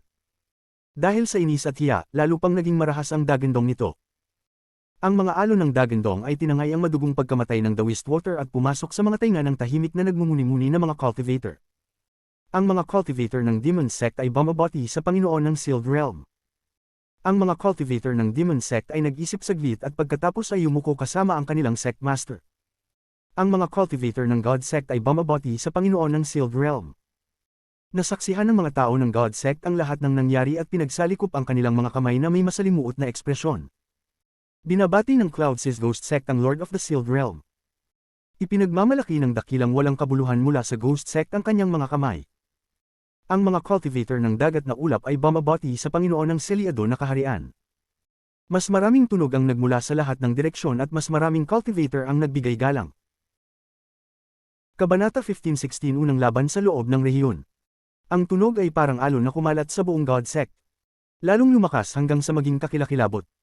Tumingin si Wang Lin sa mga nagtataguyod ng kulto sa harap niya at nanatiling kalmado. Pagbalik niya, alam niya mula nang makuha niya ang mana ng Panginoon ng Sealed Realm, kailangan niyang ipagpatuloy ang tradisyon nito. Nararamdaman niya ang kaluwalhatian ng Cloud simula noon. Ipinagpatuloy niya ang pagkaway sa lahat habang tahimik na nag-iisip. Si Esteemed Lingdong at Zhou Jin ay bumalik sa pagtayo sa likuran ni Wang Lin. May komplikadong ekspresyon si Zhou Jin at may pagkabigla sa kanyang mga mata. Hindi niya inasahan na si Wang Lin ay may napakataas na katayuan sa loob ng rehiyon. Panginoon ng Sealed Realm. Ang mga iniisip ni Esteemed Lingdong ay pinakamadali. Ganap siyang pinino ni Wang Lin, at ang selyo ay nakabaon ng malalim sa kanyang katawan. Tahimik niyang tinitingnan ang unahan. Ang sistema ng bituin ng Summoned River, si Zhou De, ay bumabati sa Panginoon ng Sealed Realm. Si Zhou De, ang matandang lalaki na nakasuot ng itim, ay may malungkot na ngiti habang tinatanggap ang kamay ni Wang Lin. Ang sistema ng bituin ng Summoned River, si Cloud Edge, ay bumabati sa Panginoon ng Sealed Realm.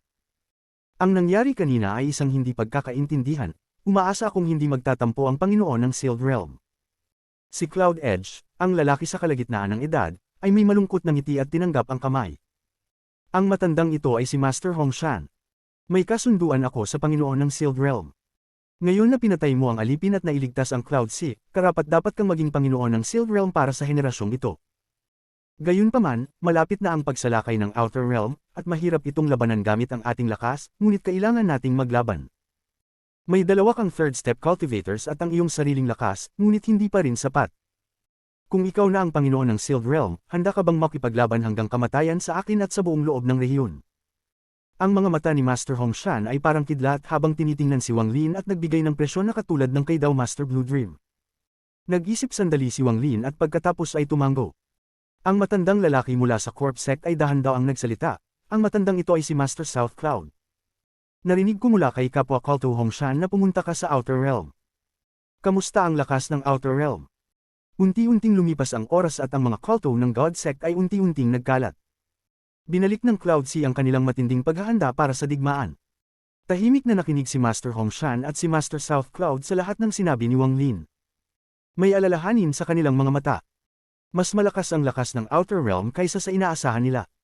Sa pamamagitan ng pag-trap kay Great Desolation at dalawang master ng Ancient Star System, malaki ang iyong kontribusyon sa digmaang ito. Kung hindi mo ginawa iyon, magiging mas mahirap ang laban-laban sa Outer Realm. Si Master Hong Shan ay nagbunyi ng buntong hininga. Ang Nether Beast na ito ay tila iba sa aking alaala. Nilamon nito ang gintong bagyong, kaya kailangan mong obserbahan ito ng mabuti. Ang gintong kampana na iyon ay malinaw na ipinadala mula sa Ancient Celestial Realm para sa labang ito, ngunit winasak ito ni The Wistwater. Gayun din, may mga 7-colored realms na binanggit ni Master Lu Fu. Dahil tinanong mo, maaari mong alagaan ang isa sa Alliance Headquarters sa Brilliant Void Star System. Ang iba, sisiyasatin natin ng mabuti at wawasakin. Si Master South Cloud ay nagsalita ng mabigat ang tono. Tungkol kay Tai Aloo, kalahating bahagi ng iyong selyo ay maaaring tanggalin. Kapag natapos ang digmaan laban sa Outer Realm, ang natitirang kalahati ay maaaring alisin. Ang mga mata ni Master Hong Shan ay napako sa taong walang sapin sa paa. Si Tai Aloo ay nag-urong ng kilay. Pagkatapos mag-isip sandali, tumanggo siya. Ipinagpatuloy ni Wang Lin ang pagtanggap sa kanilang mga kamay at pagkatapos ay tinitigan si Mo Bingmei, na nag-uukit ng isang distortion sa loob ng pagninilay. Isinuksok niya ang Nether Beast, si Lingdong, at si Zhou Jin bago umalis. Habang siya'y naglalakad, hindi siya huminto sa labas ng God Sect bago siya tuluyang umalis. Ngunit habang siya'y umaalis, ang kanyang banal na pandama ay kumalat sa buong mundo. Ang God Sect ay nilikha ng huling Panginoon ng Sealed Realm. Ako ang Panginoon ng Sealed Realm para sa henerasyong ito. Inuutos ko sa God Sect na makinig kay Mo Bingmei. Ibinibigay ko kay Mo Bingmei ang posisyon bilang Panginoon ng God Sect. Ang mga kulto ng Origin Sect ay sasama sa God Sect, habang inuutos ng Panginoon ng Sealed Realm. Ang mga kulto sa God Sect ay tumugon ng marinig ito. Ang nawala na usok ay unti-unting muling lumitaw, ngunit hindi na ito kasing siksik ng dati. Hindi na ito kayang takpan ng Realm Sealing Formation na lumitaw pagkatapos dumaan ng gintong bagyo. Ang formation na ito ay parang isang lambat, at makikita ito ng bawat kulto. Si Wang Lin ay lumitaw sa kalawakan ng mga bituin at tahimik na nagpatuloy. Ang pagpatay kay The Wistwater ay nag-ayos ng isang malaking bagay sa kanyang puso. Ngayon, papunta na siya sa kanyang tahanan. Tumingin siya sa direksyon ng kanyang bayan, at unti-unting lumambot ang kanyang mukha. Hindi ang All Heaven o ang Cloud Sea ang kanyang tahanan. Isang tahanan lamang siya, at iyon ay ang Brilliant Void Star System. Senior Brother Ching Shui, wala akong lakas upang iligtas ka dati, ngunit ngayon ay dumating na ako. Naglakad si Wang Lin at tumungo sa Brilliant Void Star System. Ngunit sa puntong ito, isang nakakagulat na pagbabago ang nangyari sa Cloud Sea Star System. Sa labas ng Realm Sealing Formation, isang nakakagulat na enerhiya ng espada ang tumutok patungo sa Star Domain na sinasakop ng mga natitirang miyembro ng Moon Clan. Bago pa man lumapit ang enerhiya ng espada, isang malakas na kulog ang umalangaw-ngaw. Narinig ito ng lahat ng miyembro ng mga sangay ng Moon Clan. Nang itaas nila ang kanilang mga ulo, sumabog ang enerhiya ng espada at pinalibutan ng buong lugar. Isang sinaunang tinig ang umalangaw sa buong mundo. Ang Sovereign Council ay tumatawag sa lahat ng miyembro ng Moon Clan upang magtipon sa silangang bahagi ng Realm Sealing Formation para sa unang laban-laban sa loob ng rehiyon.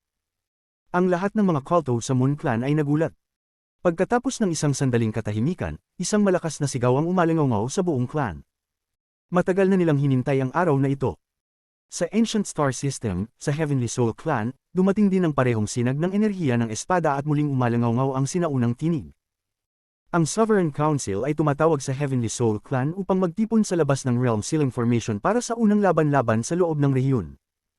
Ang Sovereign Council ay tumatawag sa Tai Cloud Clan para sa unang laban-laban sa loob ng rehiyon. Ang Sovereign Council ay tumatawag sa mga natira ng Fire Sparrow Clan upang magtipon sa silangang bahagi ng Realm Sealing Formation para sa unang laban-laban sa loob ng rehiyon. Ang Sovereign Council ay tumatawag sa Demon Dragon Clan upang magtipon sa silangang bahagi ng Realm Sealing Formation para sa unang laban-laban sa loob ng rehiyon. Higit sa 10 clan mula sa Ancient Star System ang tumanggap ng tawag mula sa Sovereign Council ng sabay-sabay, at lahat sila ay naglakbay. Ang matandang ito, si Master Enlightened East mula sa Sovereign Council, ang mangguna sa unang laban-laban sa loob ng rehiyon. Ang matandang ito, si Esteemed Nanjiao, ang mangguna sa laban kasama si Master Enlightened East. Ang Grandmaster Yunluo mula sa Sovereign Council ay magiging strategist sa laban na ito. Ang huling linyang ito ay umalingongo sa buong Ancient Star System at umabot sa mga tainga ng bawat kulto sa buong sistema. Ito ay nagdulot ng matinding galit at pagkasabik para sa labanan sa buong Ancient Star System. Maglaban kayo papasok sa loob ng rehiyon at patayin ang lahat ng buhay doon. Ipakita sa mga langgam na iyon sa loob ng rehiyon ang lakas ng Ancient Star System. Ipakita sa mga kulto na parang langgam ang tunay na lakas ng Ancient Star System. Ang mga kulto na parang langgam sa loob ng rehiyon ay labis na brutal at walang kaligtasan. Kailangan natin gamitin ang pagpatay upang magbigay liwanag sa kanila tungkol sa katotohanan. Maglaban kayo papasok sa loob ng rehiyon. Patayin ang lahat ng kulto na parang langgam. Nakawin ang lahat ng yaman. Ang tanging mahalaga ay ang manalo. Sa laban na ito, anumang bagay na inyong makuha ay magiging inyo. Buksan muli ang rangkang ng Ancient Star System. Ang nangungunang 1,000 ay makakakuha ng yaman mula sa Ancient Celestial Realm. Ang nangungunang 100 ay magiging mga disipulo ng mga Celestial Concubines. Ang nangungunang 10 ay magkakaroon ng kontrol sa isang realm.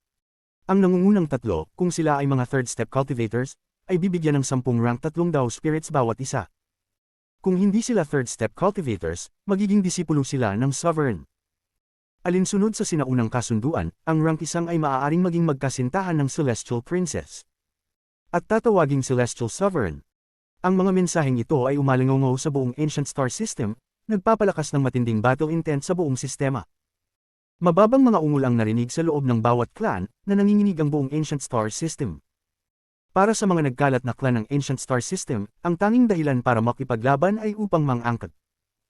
Mang-angkat ng anumang nais nila, mang-angkat ng anumang tingin nila ay kailangan nila, mang-angkat ng mga babaeng kulto na gusto nilang gawing cultivation furnaces.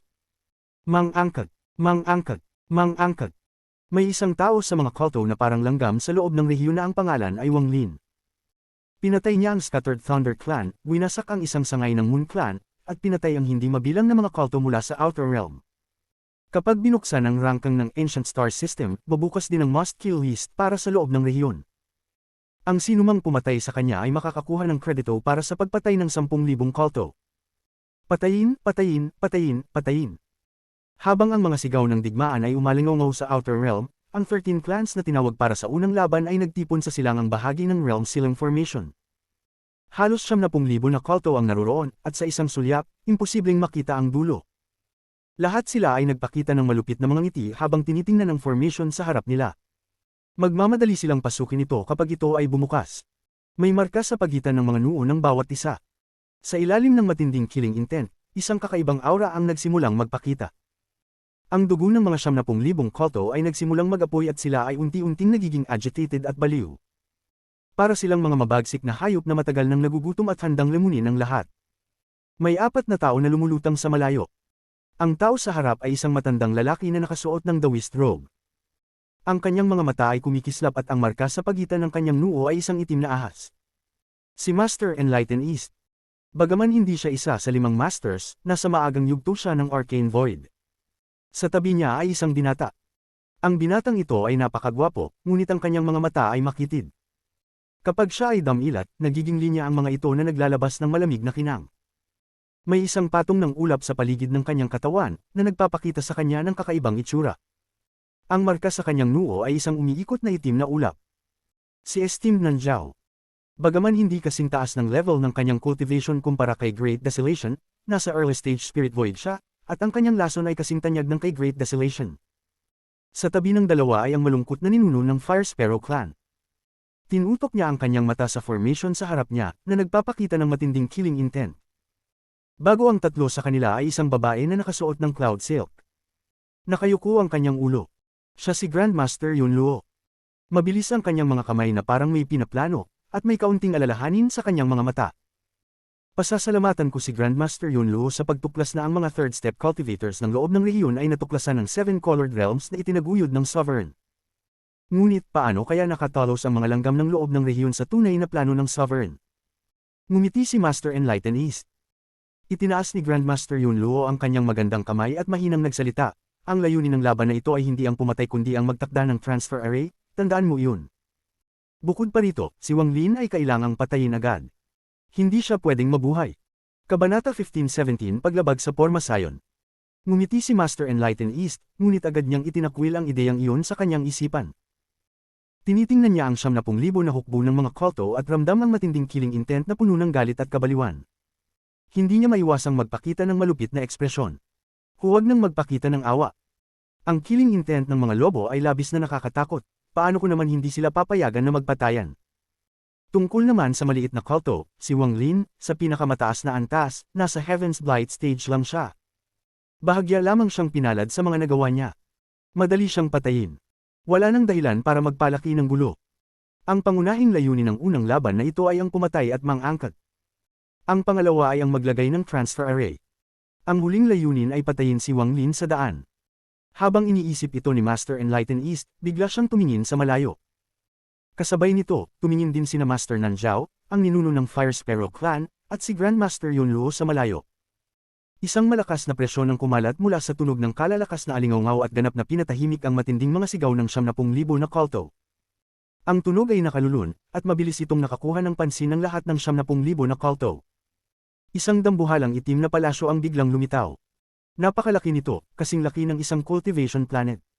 Pinalilibutan ito ng walang katapusang ulap, kaya't malabo itong makita. Makikita lang ng malabo ang libu-libong kulto na nakasuot ng itim na lumulutang sa paligid ng palasyo. Lahat sila ay may parehong marka sa pagitan ng kanilang mga noo, isang itim na espada.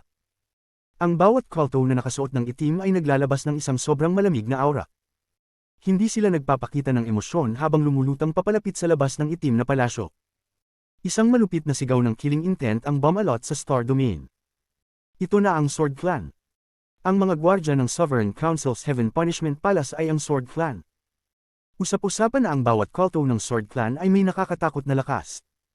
Nagpa-practice din sila ng Soul Piercing Strike na may kamanghamanghang lakas. Lumabas na ang Sword Clan. Tiyak na ito ang Sovereign Council's Heaven Punishment Palace. Hindi ko inasahan na ililipat ng Sovereign ang isa sa 4 na palasyo para sa unang laban. Dahan-daang lumapit ang malaking itim na palasyo at ang presyon mula dito ay dahan-daang kumalat. Ang 70,000 na kulto ay yumuko sa palasyo. Magandang araw mula sa Heaven Punishment Palace. Ang mga boses ng 70,000 na kulto ay parang isang alon. Sa labas ng Realm Ceiling Formation, dahan-daang huminto ang dambuhalang palasyo. Ang libu-libong kulto na nakasuot ng itim ay malamig na nakatingin sa unahan. Sa utos ng Sovereign Council, ang matandang ito ay narito upang pangasiwaan ang laban. Isang sinaunang tinig ang nagmula sa itim na palasyo. Ang tinig na ito ay naglabas ng isang presyon na agad na nagpatahimik sa mga boses ng 70,000 na kulto. Ngayon ay bubuksan ko ang Realm Ceiling Formation at magsisimula na ang digmaan. Nang marinig ang tinig, parang may buntong hininga. Pagkatapos, isang sinag ng liwanag ang kumislap mula sa itim na palasyo. Ito ay isang espada na gawa sa kristal na liwanag. Ang espada ay 7 talampakan ng haba at 3 pulgada ang lapad, at ang talam nito ay malinaw na malinaw. Sa isang sulyap, ito ay nakakasilaw at naglalaman ng walang katapusang Just Flames. Nagdulot ito ng pagkabaluktot ng espasyo sa paligid nito. Maaari mong malinaw na makita ang maraming Just Flame Realms sa loob ng pagkabaluktot na ito, kung saan nakatira ang hindi mabilang na Just Flame Souls. Nakatagilid sila at nag-aalay ng kanilang mga Just Flames. Sa Ancient Star System, may isang mundo na hindi dapat umiral sa isang spatial rift na nilikha. Ang lugar na ito ay puno ng celestial spiritual energy. May isang celestial mountain dito, at ang tuktok ng bundok ay nakatago sa mga ulap. Isang babae ang nakatayo sa tuktok ng bundok na ito. Ang babaeng ito ay mukhang nasa kalagitnaan ng kanyang edad. Hindi siya isang ganap na kagandahan, ngunit naglalabas siya ng isang aura ng kagandahan at karangyaan. Nakapalasyo siyang damit at may maliwanag na pulang oval na marka ng dugo sa pagitan ng kanyang noo. Tinitingnan ng langit, may isang kislap ng kalamigan sa kanyang mga mata. Itinaas niya ang kanyang kamay na parang jade at tinuro ang langit, nagpakita ng isang jade scepter. May mga bulaklak sa scepter. Ang mga bulaklak na ito ay unang patay, ngunit nang ituro ng babae ang mga ito, parang nagkaroon ng buhay at nagsimulang mamulaklak. Nang mamulaklak ang mga bulaklak, siyam na talulot ang nahulog at bumuo ng isang vortex na mabilis na naglaho. Kung hindi ka pa nakakapagdesisyon, tutulungan kita. Bulong ng babae habang inaalis ang isang gintong hairpin gamit ang kanyang kaliwang kamay at itinapon ito pasulong. May mga alon ng musika mula sa zither na umaabot mula sa tuktok ng Mount Blue sa Blue Silk Clan. Bagaman maganda ang musika, ito ay kakaibang pakinggan. Minsan parang handang mag-ambush at pumatay, ngunit minsan naman ay banayad. Ang dalawang extreme na ito ay nagsanib upang bumuo ng isang komplikadong damdamin. Isinara ni Daw Master Blue Dream ang kanyang mga mata habang ang kanyang mga kamay ay gumagalaw sa ibabaw ng zither. Parang nagdadalawang isip siya, na parang gumagawa ng isang pagpili. Tahimik na nakaupo si Li Qianmei sa harap ng kanyang ama. Tahimik siyang tumitingin sa kanyang ama at hindi nagsasalita. Sa sandaling ito, may mga ripples na umalingaw sa ibabaw ng Mount Blue at isang kislap ng gintong liwanag. Isang hairpin na ilalagay ng isang babae sa kanyang buhok. Ang hairpin ay tumagos sa void at tuwirang tumungo sa Mount Blue. Puminsang tumusok ito sa bubong ng bahay at walang awa na tumagos sa lupa sa pagitan ni Li Qianmei at ni Daw Master Blue Dream. Biglang huminto ang musika ng zither. Isang string ang biglang naputol at tumaas ng mataas sa hangin. Binuksan ni Daw Master Blue Dream ang kanyang mga mata at tinitingnan ang hairpin sa harap niya. Makikita sa kanyang mga mata ang isang matinding laban sa sakit. Matapos ang matagal na oras, huminga siya ng malalim at inihagis ang kanyang kanang kamay. Ang naputol na string ay bumangon mula sa zither at napapaligiran ng asol na liwanag. Si The Wisp Master Blue Dream ay kumagat sa kanyang dila at nagbunten ng dugo. Ang dugo ay pinagsama sa string at lumipad papalayo. Sa labas ng Realm Ceiling Formation, ang mundo sa tabi ng itim na palasyo ay umalog. May 9 na talulot na lumitaw sa tabi ng kristal na espada, na bumuo ng isang napakalakas na bagyong storm. Kasabay nito, isang matinding asol na liwanag ang kumislap at isang naputol na string ang lumitaw. Ang string na ito ay naglalaman ng dugo ni Daw Master Blue Dream, ang kanyang cultivation, at nakakabit sa kanyang isipan, kaya't naglalaman nito ng malupit na Just Flames.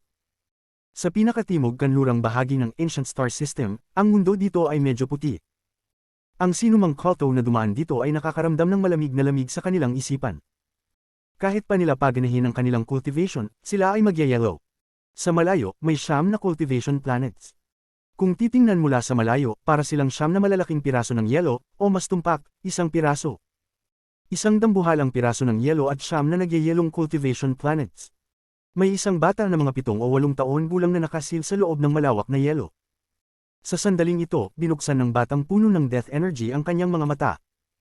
Ang kanyang mga mata ay napakakaiba. May 3 pupils sa bawat mata. 3 pupil cultivator. Sa sandaling binuksan niya ang kanyang mga mata, ang malalakas na kalalakas na alingawngaw ay umalingawngaw sa yelo sa paligid ng 9 na planets. Pagkatapos ay isang dambuhalang phantom na mata ang lumitaw sa loob ng yelo. Ang mata na ito ay katulad ng mata ng bata, mayroon din itong 3 pupils. Sa sandaling ito, ang 3 pupils ay lumipad papunta sa mga bituin. Sa Ancient Star System, may isa pang spatial rift na puno ng celestial spiritual energy. May isang kontinente na lumulutang dito.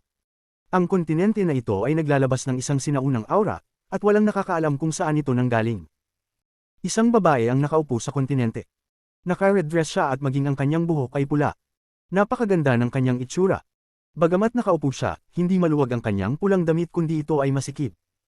Kung titingnan mula sa likod, may amazing siyang katawan. Kung pagsasamahin ang kanyang dewang at ang mga kurbo ng kanyang katawan, sapat na ito upang magpatibok ng puso ng sinumang kulto. Ang kanyang mukha ay napakaganda at maputi. Ang kanyang mga pilikmata ay kumikislap at dahan-dahan niyang binuksan ang kanyang mga mata.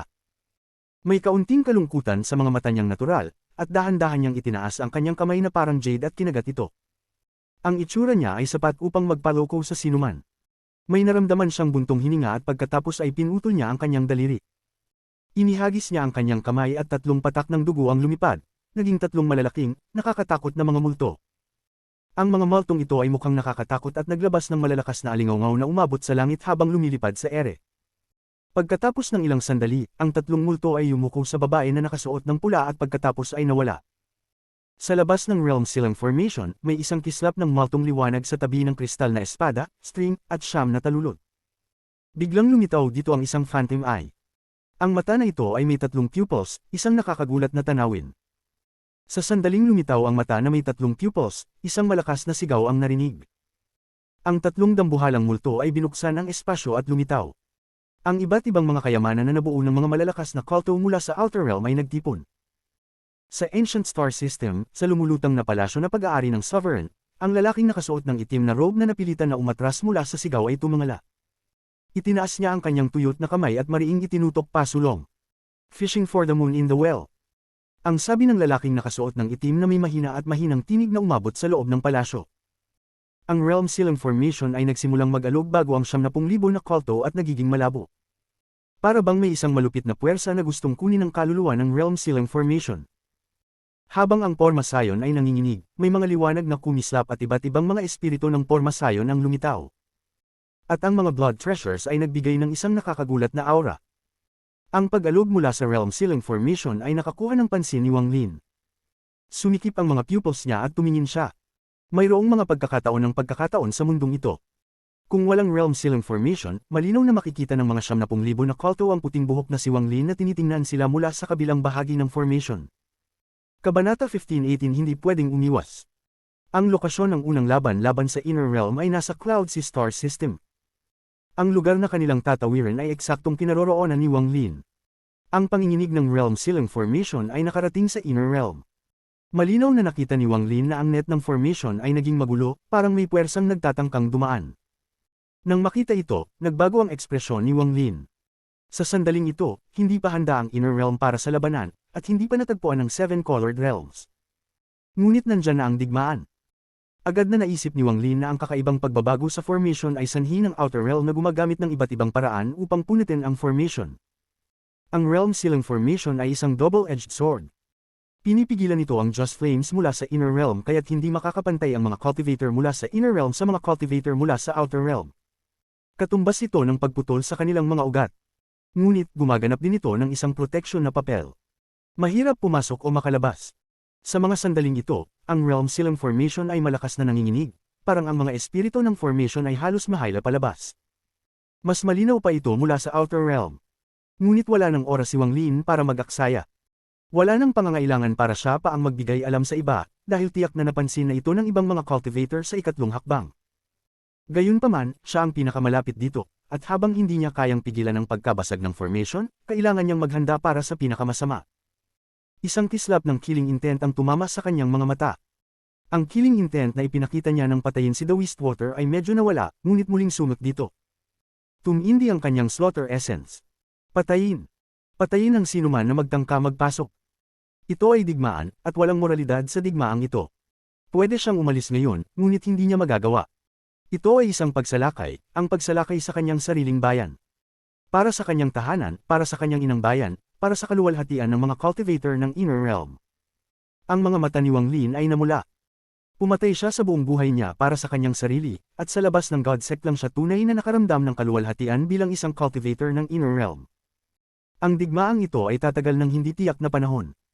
Baka siya mamatay, baka mawalan ng pagkakataon na buhayin si One Earth, ngunit sa mga sandaling ito, hindi siya nakikipaglaban para sa sarili kundi para sa kanyang bayan. Para sa kapakanan ng nakararami, kailangan niyang lumaban. Ito ang dahilan kung bakit tinanong siya ni Master Hong Shan kung handa na ba siyang lumaban hanggang sa kamatayan. Ito ay digmaan. Handa nang mamatay si Wang Lin sa laban. Bagamat biglaan ito, siya ay mula sa Inner Realm. Kahit pa puno ng panganib at mga puka na laban sa kanya ang Inner Realm, isa pa rin siyang cultivator ng Inner Realm. Sa sarili niyang bayan, ang tanging labanan ay ang malakas na magtagumpay, ngunit ano nga ba ang halaga nito kapag humarap sa isang pagsalakay? Ito ay para sa mas nakararami. Nasa pintuan na ang apoy ng digmaan, at kung iniisip pa rin niya ang tungkol lamang sa kanyang sariling pakinabang at pagkawala sa bagay na ito, hindi siya karapat-dapat tawaging tao. Hindi karapat-dapat tawaging cultivator. Tumaas ang kanyang slaughter essence ng mabilis habang iba't ibang emosyon ang dumaan sa isip ni Wang Lin. Hindi sapat ang basta pumatay. Hindi yun slaughter kundi simpleng pagpatay lamang. Ang tunay na slaughter ay ang pumatay ng may dahilan. Ang lumaban ng walang takot para sa isang tiyak na ideal, o para sa mga tao at bagay na nais mong protektahan. Ang ganitong uri ng slaughter ay ang pinagmula ng essence na ito. Hindi ito para sa sariling kalibugan, hindi para magnakaw sa iba, o pumatay para lamang pumatay. Sa mga sandaling ito, nakatagpo si Wang Lin ng kaliwanagan. Inilahad niya ang kanyang kanang kamay at 10 milyong sinag ng espada ang lumitaw at lumipad patungo sa formation. Lumitaw din sina Esteemed Ling Dong at Zhou Jin. Hindi mahalaga kung gusto nila o hindi, kailangan nilang sumunod kay Wang Lin. Kahit na sila'y mamatay, ang kanilang mga kaluluwa ay kailangang sumunod sa utos na ito. Matapos lumitaw ang dalawa, ang kanang kamay ni Wang Lin ay bumuo ng seal at itinutok ito pataas. Walang katapusang mga restriction ang lumabas at nagsimulang mag-seal sa lugar. Kasabay nito, inihagis ni Wang Lin ang kanyang kamay at lumitaw ang blood sword na may napakabigat na pulang liwanag. Sa ilalim ng liwanag na ito, inihagis ni Wang Lin ang kanyang braso at ang kanyang katawan ay napalibutan ng puting liwanag. Inabsorb niya ang lahat ng liwanag upang bumuo ng light and shadow shield. Ang siyam na kulay ng apoy sa kanyang kaliwang mata ay bumuo ng isang bagyo na handang sumabog. Ang tato ng kidlat sa kanyang kanang mata ay nagsimulang mag-ikot ng mabilis at narinig ang malalakas na tunog ng kulog. Labanan, laban, laban. Dahil nakatagpo na siya ng mga ito, makikipaglaban siya sa 100,000 na invading cultivators mula sa Outer Realm. Tumayo si Wang Lin na parang isang Diyos ng digmaan.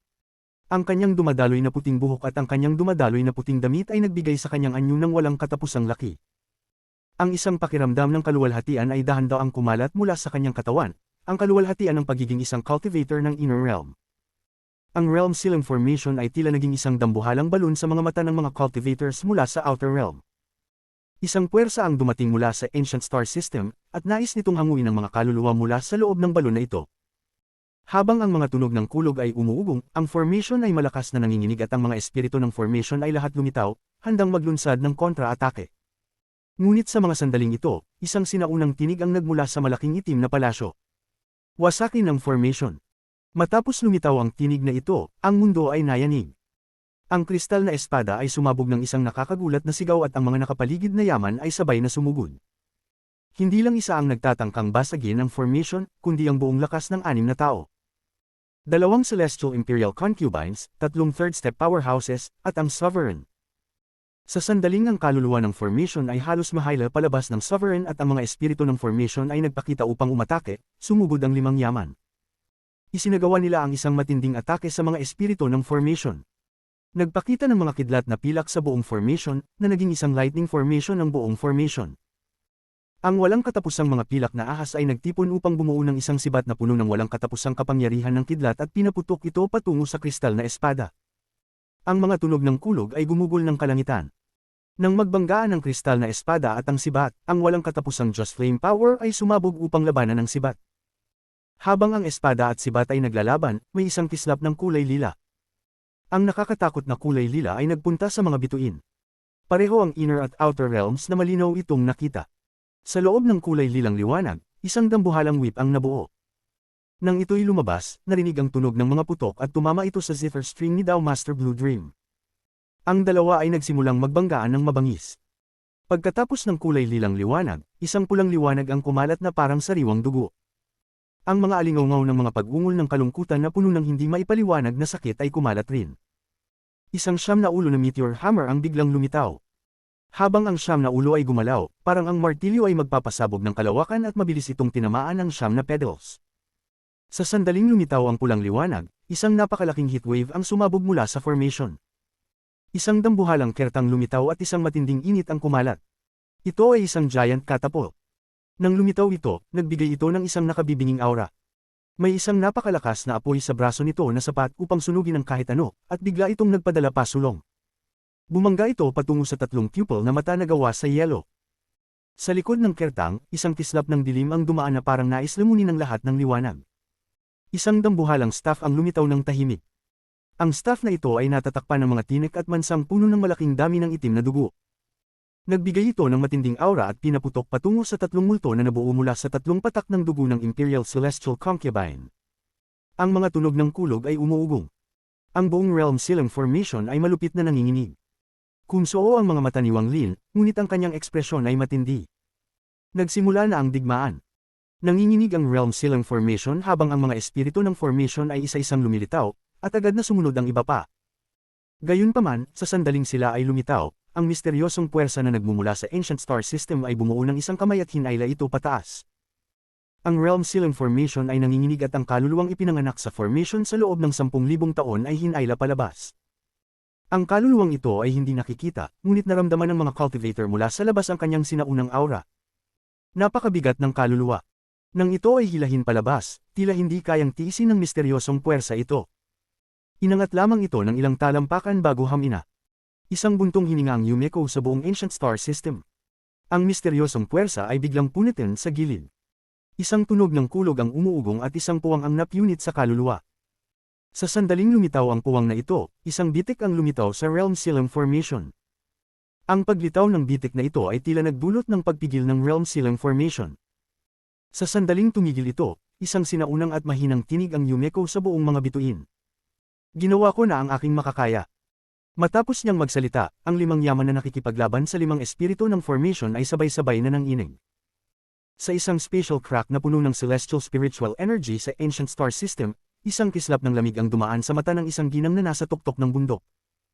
Ang kanyang mga kamay ay bumuo ng isang seal at mahinahong sinabi, "Pumutok." Sa Blue Silk Clan, sa tuktok ng Mount Blue, si Dao Master Blue Dream ay nakatitig sa hairplan na parang wala sa sarili. Itinaas niya ang kanyang kanang kamay, bumuo ng seal, at naghinagpis na sinabi, "Pumutok." Sa pinakakanlurang bahagi ng Ancient Star System, sa siyam na nagyayalong planeta, itinaas ng batang lalaki ang kanyang kanang kamay at bulong, "Pumutok." Sa isang spatial crack na puno ng celestial spiritual energy, isang babaeng nakasuot ng pula ang nakaupo sa isang kontinente. Ang kanyang mga mata ay kumislap at nagpakita siya ng ngiting hindi ngiti habang mahinahong sinabi, "Pumutok." Sa labas ng Realm Sealing Formation, sa loob ng Heaven Punishment Palace, isang malakas na sigaw ang umalingaw-ngaw. "Pumutok!" May 5 yaman, at bawat isa sa mga yaman na ito ay kayang magdulot ng isang kalamidad. Sa mga sandaling ito, lahat sila ay sumabog sa loob ng Realm Sealing Formation. Ang mapanirang puwersa ay pumasok sa bitik at nagsimulang magpunit dito, na nagdulot ng panginginig sa parehong inner at outer realms. Isang malaking puwang ang nabuksan sa Realm Sealing Formation sa isang maikling panahon. Nagsimula na ang digmaan. Kabanata 1519 Counter-Attack. Sa sandaling nabukas ang puwang na ito, ang 70,000 cultivator ay nagpakita ng mga matang puno ng puot at nagsigawan ng parang mga baliw. Patagilid pumasok sa inner realm. Hayaan ang mga langgam sa inner realm na manginig at yumuko sa atin. Patagilid pumasok sa sealed realm at angkinan ang lahat ng bagay. Ipinakita ni Master Enlightenist ang isang mabagsik na titig at lumakad patungo sa puwang sa formation. Si Esteemed Nanjiao ay nilunok ang kanyang laway at lumapit. Naroon din ang ninuno ng Fire Sparrow Clan. Ang kalooban ng pagpatay ay kumikislap sa kanyang mga mata habang mabilis siyang sumugod.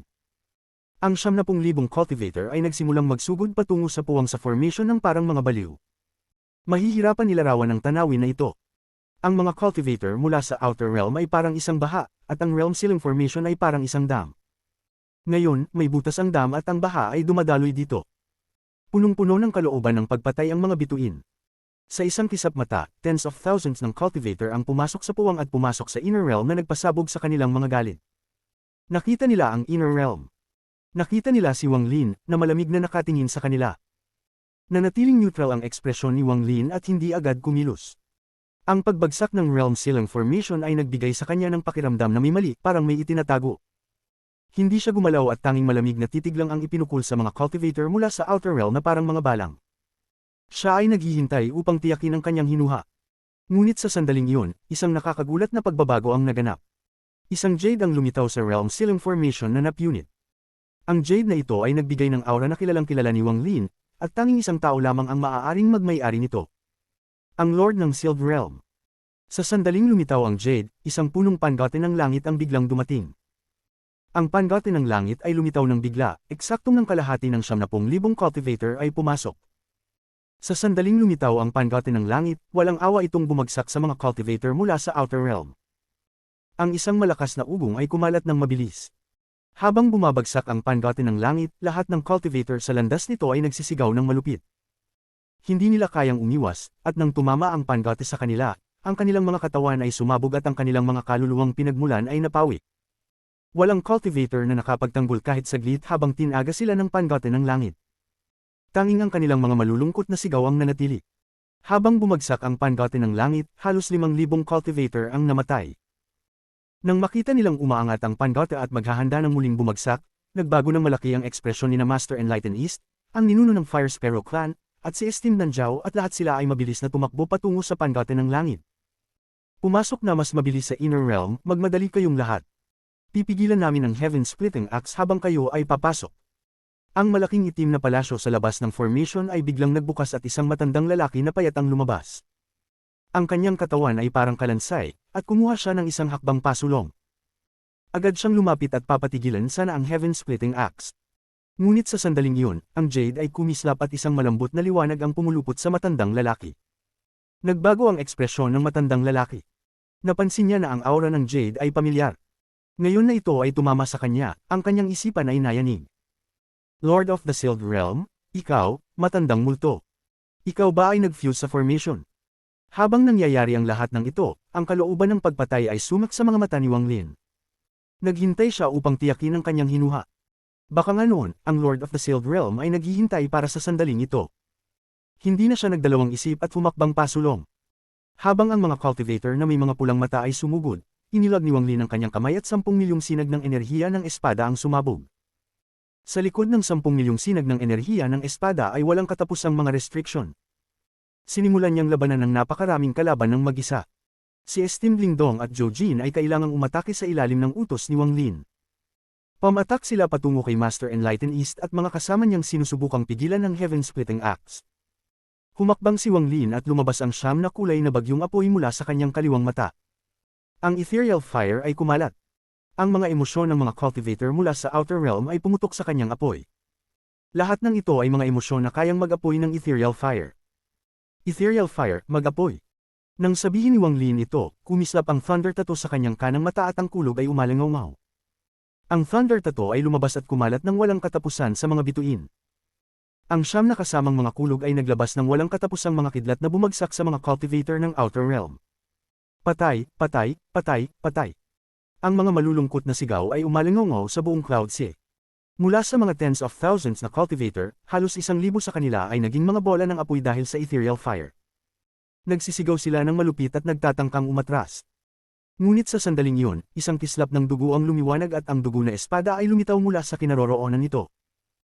1,000 mga naglalagablab na ulo ang pinutol, at kahit ang kanilang dugo ay nawala sa ilalim ng nasusunog na ethereal fire.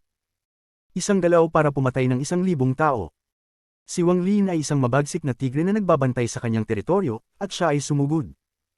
Ang tato ng kulog ay nasa itaas niya, at ang kidlat ay bumagsak na parang banal na paghihiganti sa mga cultivator sa ibaba. Ang mga malulungkot na sigaw ay umalangaw. Ngunit, ang ganitong uri ng pagpatay ay hindi sapat upang pilitin ang mga tens of thousands ng cultivator mula sa outer realm na umatras. Sa halip, pinabilis pa nito ang kanilang galit.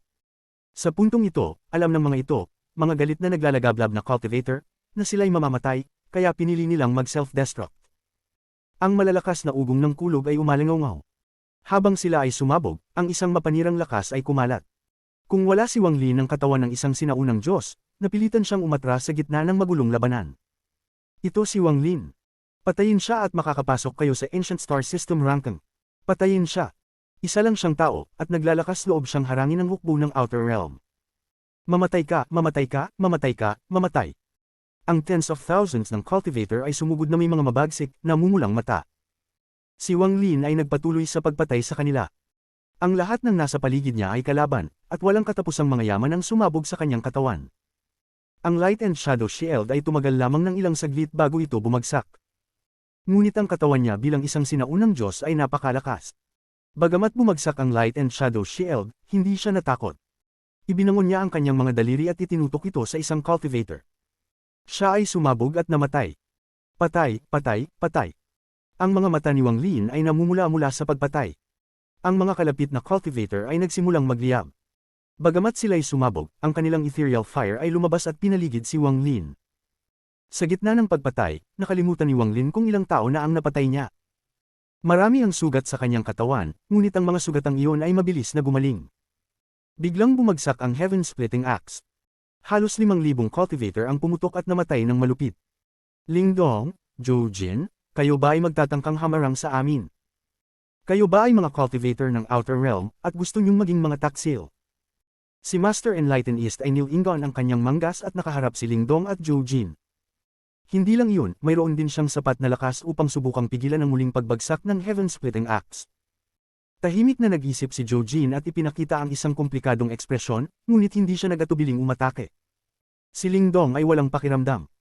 Hindi nakapagbigay ng anumang epekto sa kanyang isipan ng mga salita ng kalaban. Pumasok si Grandmaster Yunlu sa formation. Nang makita niya si Wang Lin, napuno ng takot ang kanyang mga mata. Itinaas niya ang kanyang kamay na parang jade at sumigaw, patayin si Wang Lin.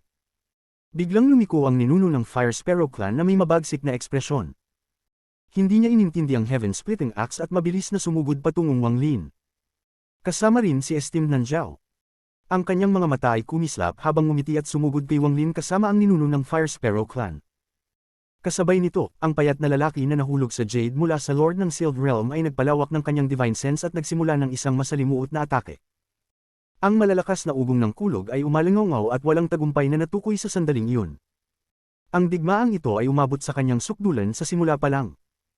Dahil sa presensya ng Lord ng Sealed Realm, ang balanse ay napunta sa Inner Realm. Ngunit, ang digmaang ito ay walang palatandaan ng pagtatapos. Sa Ancient Star System, higit sa 10 mga tribo ang handa na noong unang panahon. Sa puntong ito, binigay ang utos at sila ay inilipat gamit ang isang transfer array patungo sa puwang ng Realm Sealing Formation. Mayroong 80,000 tao sa mga 10 tribong ito, at may 2 third-step cultivator sa kanila. Ang dalawa ay sumugod patungo sa bukas na puwang. Ang ninuno ng Fire Sparrow at si Esteemed Nanjiao ay lumapit. Kung 2 tao lamang sa antas ng cultivation ng ninuno ng Fire Sparrow Clan, kayang pigilan sila ni Wang Lin. Ngunit si Esteemed Nanjiao ay nasa Spirit Void stage. Siya lamang ay sapat na upang patayin si Wang Lin. Hindi pa siya nabanggit na may kasamang mga spell ng laso na kasing tanyag ng Great Desolation. Punong-puno ng kalooban ng pagpatay ang ninuno ng Fire Sparrow Clan, at iniwasiwas ang kanyang kanang kamay. Ang marka ng Fire Sparrow sa kanyang noo ay kumislap at isang dambuhalang itim na ibon ng apoy ang sumugod palabas.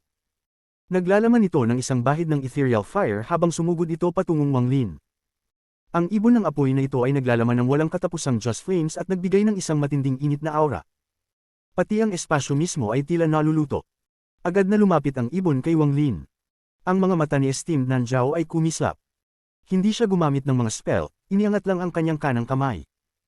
Ang kanyang maputlang kamay ay naging itim sa isang saglit. Puno ito ng hindi maipaliwanag na lason. Nagpakita siya ng isang malupit na ngiti habang humakbang pasulong at nilampasan ang malaking distansya. Sumugod siya sa pamamagitan ng Firebird at ibinagsak ang kanyang kanang kamay patungo kay Wang Lin. Biglang umarap si Wang Lin.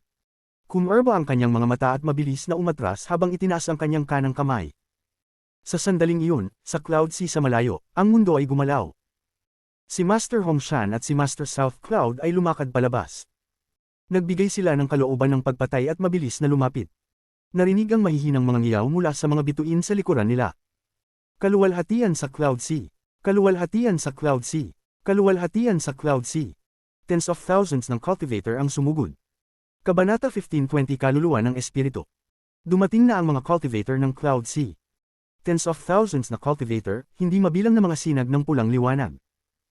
Hindi ito makikita ng mga mortal, tanging ang mga cultivator na kasali sa laban na ito ang nakakakita, at ito ay isang hindi malilimutang tanawin. May ilang mga mortal na maaaring magkaswerte na makakita ng isang meteor shower sa kanilang 100 taong buhay. Ngunit sa puntong ito, ang mga cultivator ng Cloud Sea ay 100 beses na mas kahanga-hanga kaysa sa isang meteor storm habang sila ay sumugod. Imposibleng makita ang mukha ng bawat cultivator, ngunit madarama ang kanilang determinasyon na mamatay at ang kanilang kalooban na protektahan ang Cloud Sea. Sa puntong ito, ang hindi matitinag na langitong bundok ay nasa kanilang harapan, at kailangan itong umatras at manginig. Kaluwalhatian sa Cloud Sea. Sa puntong ito, ang mga 5 salitang ito ay naging buhay. Ito ay naging aura ng Cloud Sea. Isang matinding kalungkutan ngunit naglalagablab na dugo. Walang sino man ang makakapagpigil na hindi maapektuhan ng aura na ito. Kahit na sila'y masama at mabagsik, kung may kaunting pagmamahal sila sa kanilang bayan, ang naramdamang ito ay magiging mas malakas at magpapainit sa kanilang dugo. Dumating si Master Hong Shan na nakasuot ng pulang robe, ang kanyang ekspresyon ay seryoso. Bagamat ang gintong bagyo mula kay The Wistwater ay nalunok ng Nether Beast, na pumihil sa pagkawasak ng Realm Sealing Formation, nagbago ang kanyang isipan sa mga sandaling iyon. Nagsimula na ang digmaan sa kanyang isipan, at handa na siyang makipaglaban hanggang kamatayan mula noon. Bagamat ang labanan-laban sa Outer Realm ay biglaang nagsimula, hindi natakot si Master Hong Shan. Naglakad siya ng may ngiti. May isang hindi maipaliwanag na kayabangan at kadakilaan sa kanyang tawa. Ito ay naglalaman ng takot na walang pakialam mula sa isang third step na cultivator. Kasama rin si Master South Cloud. Ang taong ito ay napaka-misteryoso, at hindi gaanong kilala ni Wang Lin. Ngunit sa puntong ito, ang kanyang mga mata ay malamig at mabilis siyang dumating kasama si Master Hong Shan. Lahat ng ito ay nangyari sa isang iglap. Sa sandaling dumating ang mga cultivator ng Cloud Sea, si Wang Lin ay naharap sa isang malaking krisis. Ang panganib na ito ay hindi nagmula sa ninuno ng Fire Sparrow Clan, kundi kay Esteemed Nanjiao, na nasa Spirit Void stage. Malaki ang agwat sa pagitan ng 4 na Void Realms. Hindi lang kayang gumamit ng mas maraming Joss Flames ang isang Spirit Void cultivator, kundi kayang gamitin ng mga Joss Flames upang bumuo ng kanilang sariling espiritu. Sa totoo lang, ang lakas ng Joss Flames ay tinatawag ding Nirvana Power sa unang Void Realm. Ang Nirvana Power, ang lakas ng Nirvana, ay walang katapusan at kaya bumuo ng walang katapusang Joss Flames. Ang Nirvana Void Cultivator ay kumokontrol sa Nirvana Power sa loob ng Joss Flames upang magamit ang iba't ibang spells na kayang magpagalaw ng kalangitan. Spirit Void. Ang yugtong ito ay isang ebolusyon ng kaluluwa. Ang sinumang umabot sa Spirit Void stage ay dadaan sa isang pagbabago kung saan ang kanilang kaluluwa ay magsasama sa kanilang Origin Soul. Ang kanilang Origin Soul ay hindi natatawaging Origin Soul, kundi magiging Spirit Soul. Gayun din, ang realm ng Joss Flame ay magsasama sa kanilang kaluluwa, magiging isa sila. Siyempre, may mga cultivator, tulad ni Miao Yin, na hindi ginawa ito dahil sa mga espesyal na dahilan. Ito ang dahilan kung bakit si Wang Lin at Great Desolation ay nagkaroon ng malaking swerte sa pagnanakaw ng isang bahagi ng kanyang Joss Flames. Bilang resulta, sa mga katawan ng mga Spirit Void Cultivator, ang Nirvana Power ay magiging isang espiritual na lakas. Ang espiritual na lakas na ito ay malaki ang kaibahan sa spiritual energy ng mga first step na cultivator. Kasama rito ang pagbabago ng Joss Flame sa Nirvana Power, pagkatapos ay pinagsasama ito sa kanilang kalooban, at sa huli binabago ang kanilang Origin Soul upang maging kanilang sariling mundo. Ang mga Joss Flame Souls ay magiging mga residente ng mundong ito, at sila ang magbibigay buhay sa espiritual na lakas na ito. Ibig sabihin, bawat Spirit Void Cultivator ay parang isang mundo. Bawat isa ay kanilang sariling hiwalay na mundo. Isang suntok mula sa isang Spirit Void Cultivator, kahit na nasa maagang yugto pa lang, ay hindi kayang tiisin ng isang Nirvana Void Cultivator. Bagamat ang suntok ni Esteemed Nanjiao ay tila simple, ito ay naglalaman ng kanyang espiritual na lakas. Ang isang palad ay parang isang mundong bumagsak sa iyo. Sa puntong ito, tila nawala si Esteemed Nanjiao mula sa mga mata ni Wang Lin. Lahat, kasama na ang formation at lahat ng cultivator, ay tila nawala ng walang bakas. Parang siya ay napilitang ipasok sa isang ilusyon, sa isang mundo na hindi niya pa nakikita. Ang espasyo mismo ay nawala at walang bakas ng anuman. Ang langit dito ay itim at ang lupa ay itim din.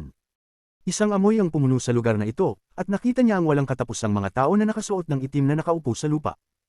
Sa isang tingin, ang mga tao ay walang katapusan.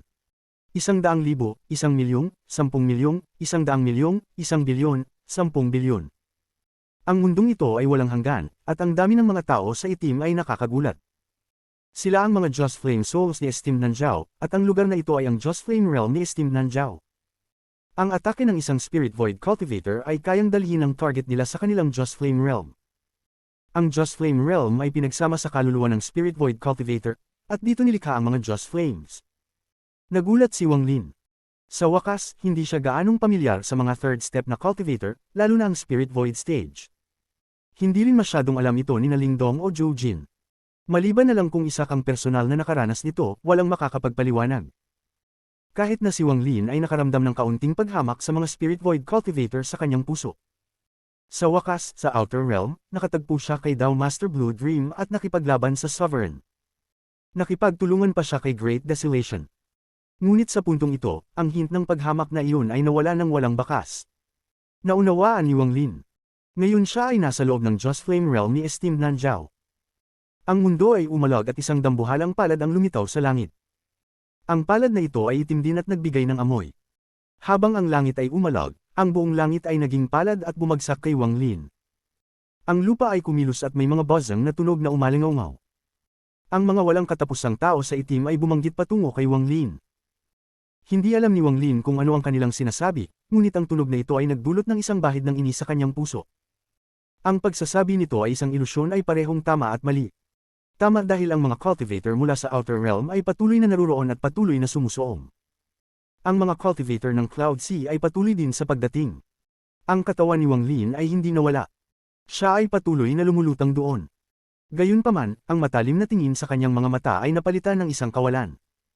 Sa harap niya, ang itim na Firebird ay papalapit kasama ang palad ni Esteemed Nanjiao. Ang palad ay lalong lumalaki sa mga mata ni Wang Lin, hanggang sa malapit na itong palitan ng lahat ng nasa kanyang mga mata at sumugod patungo sa pagitan ng kanyang mga kilay. Ang mali ay na ang lahat ng ito ay naramdaman masyadong totoo para kay Wang Lin. Sa loob ng Joss Flame Realm ni Esteemed Nanjiao, nakita niya ang palad na sumasakop sa buong langit na bumabagsak patungo sa kanya. Lahat ng ito ay nangyari sa isang iglap. Imposibleng makaiwas o maiwasan. Ang walang katapusang buzzing mula sa mga tao sa itim ay nagdulot kay Wang Lin ng pagkabad trip. Nagkaroon siya ng pakiramdam na umupo at sumamba sa kanila. Ang impulse na ito ay lalong tumindi at agad na umabot sa sukdulan. Nagdulot ito sa mga mata ni Wang Lin ng mga ugat at ang kanyang mukha ay namumula. Sa puntong iyon, ang palad ay papalapit na ng papalapit, itinutulak ang malupit na presyon sa katawan ni Wang Lin. Dahil dito, ang kanyang puting buhok ay damaloy pabalik. Hindi na ito lalapit ng 10,000 talampakan. Ako ay isang sinaunang Diyos, ako ang Dao. Biglang tumingala si Wang Lin at iniwasiwas ang kanyang kanang kamay. Lumitaw ang Ancient God Gauntlet. Sa sandaling ito ng krisis, pinili ni Wang Lin na gamitin ang spell na ito para maligtas ng walang pag-aalinlangan. Habang umuugong ang malalakas na kulog, isang dambuhalang Ancient God ang lumitaw sa harapan ni Wang Lin at ginamit ang likod nito upang harangin ang palad na parang ang langit ay bumagsak. Ang langit ay bumagsak at ang palad ay bumagsak. Ang itim na palad ay tumama sa likod ng Ancient God. Isang malakas na ugong ng kulog ang umalingaw nang tumama ang itim na palad sa likod ng Ancient God. Ang likod ay bumagsak ngunit walang laman na kalamnan o dugo na kumalat. Ang likod ng Ancient God ay patuloy na lumubog, parang hindi ito kayang tiisin. Paano ako sasamba sa isang tulad mo? Ang sigaw ni Wang Lin ay may matinding ekspresyon sa kanyang mukha. Biglang lumingon ang Ancient God na humawak sa kanya at nagbigay ng isang malakas na suntok. Muling umalingaw ang malalakas na ugong ng ang fist ng Ancient God ay tumama sa itim na palad. Isang malakas na shockwave ang kumalat at ang itim na palad ay natulak pabalik ng 100,000 talampakan. Tila nagbigay ang Ancient God ng isang buntong hininga at dahan-daang naglaho. Naging isang gauntlet na ulit sa kanang braso ni Wang Lin. May tunog na pagkabasag at may ilang mga bagong bitik na lumitaw sa gauntlet. Nang itulak ng punch ng Ancient God ang itim na palad, sumugod si Wang Lin. Forming a fist, naghagis din siya ng isang suntok. Ang Phantom Head ay lumitaw at nagsanib sa suntok na ito. Wasakin mo. Ang katawan ni Wang Lin ay tila nagsanib sa suntok na ito. Nagkaroon ng isang kidlat at nagliliyab na apoy habang siya ay tumulak forward na parang isang meteor. Muling bumangga siya sa itim na palad. Ang malalakas na ugong ng kulog ay umalingaw at ang itim na palad ay nanginginig. Ang katawan ni Wang Lin ay tumagos sa gitna ng palad.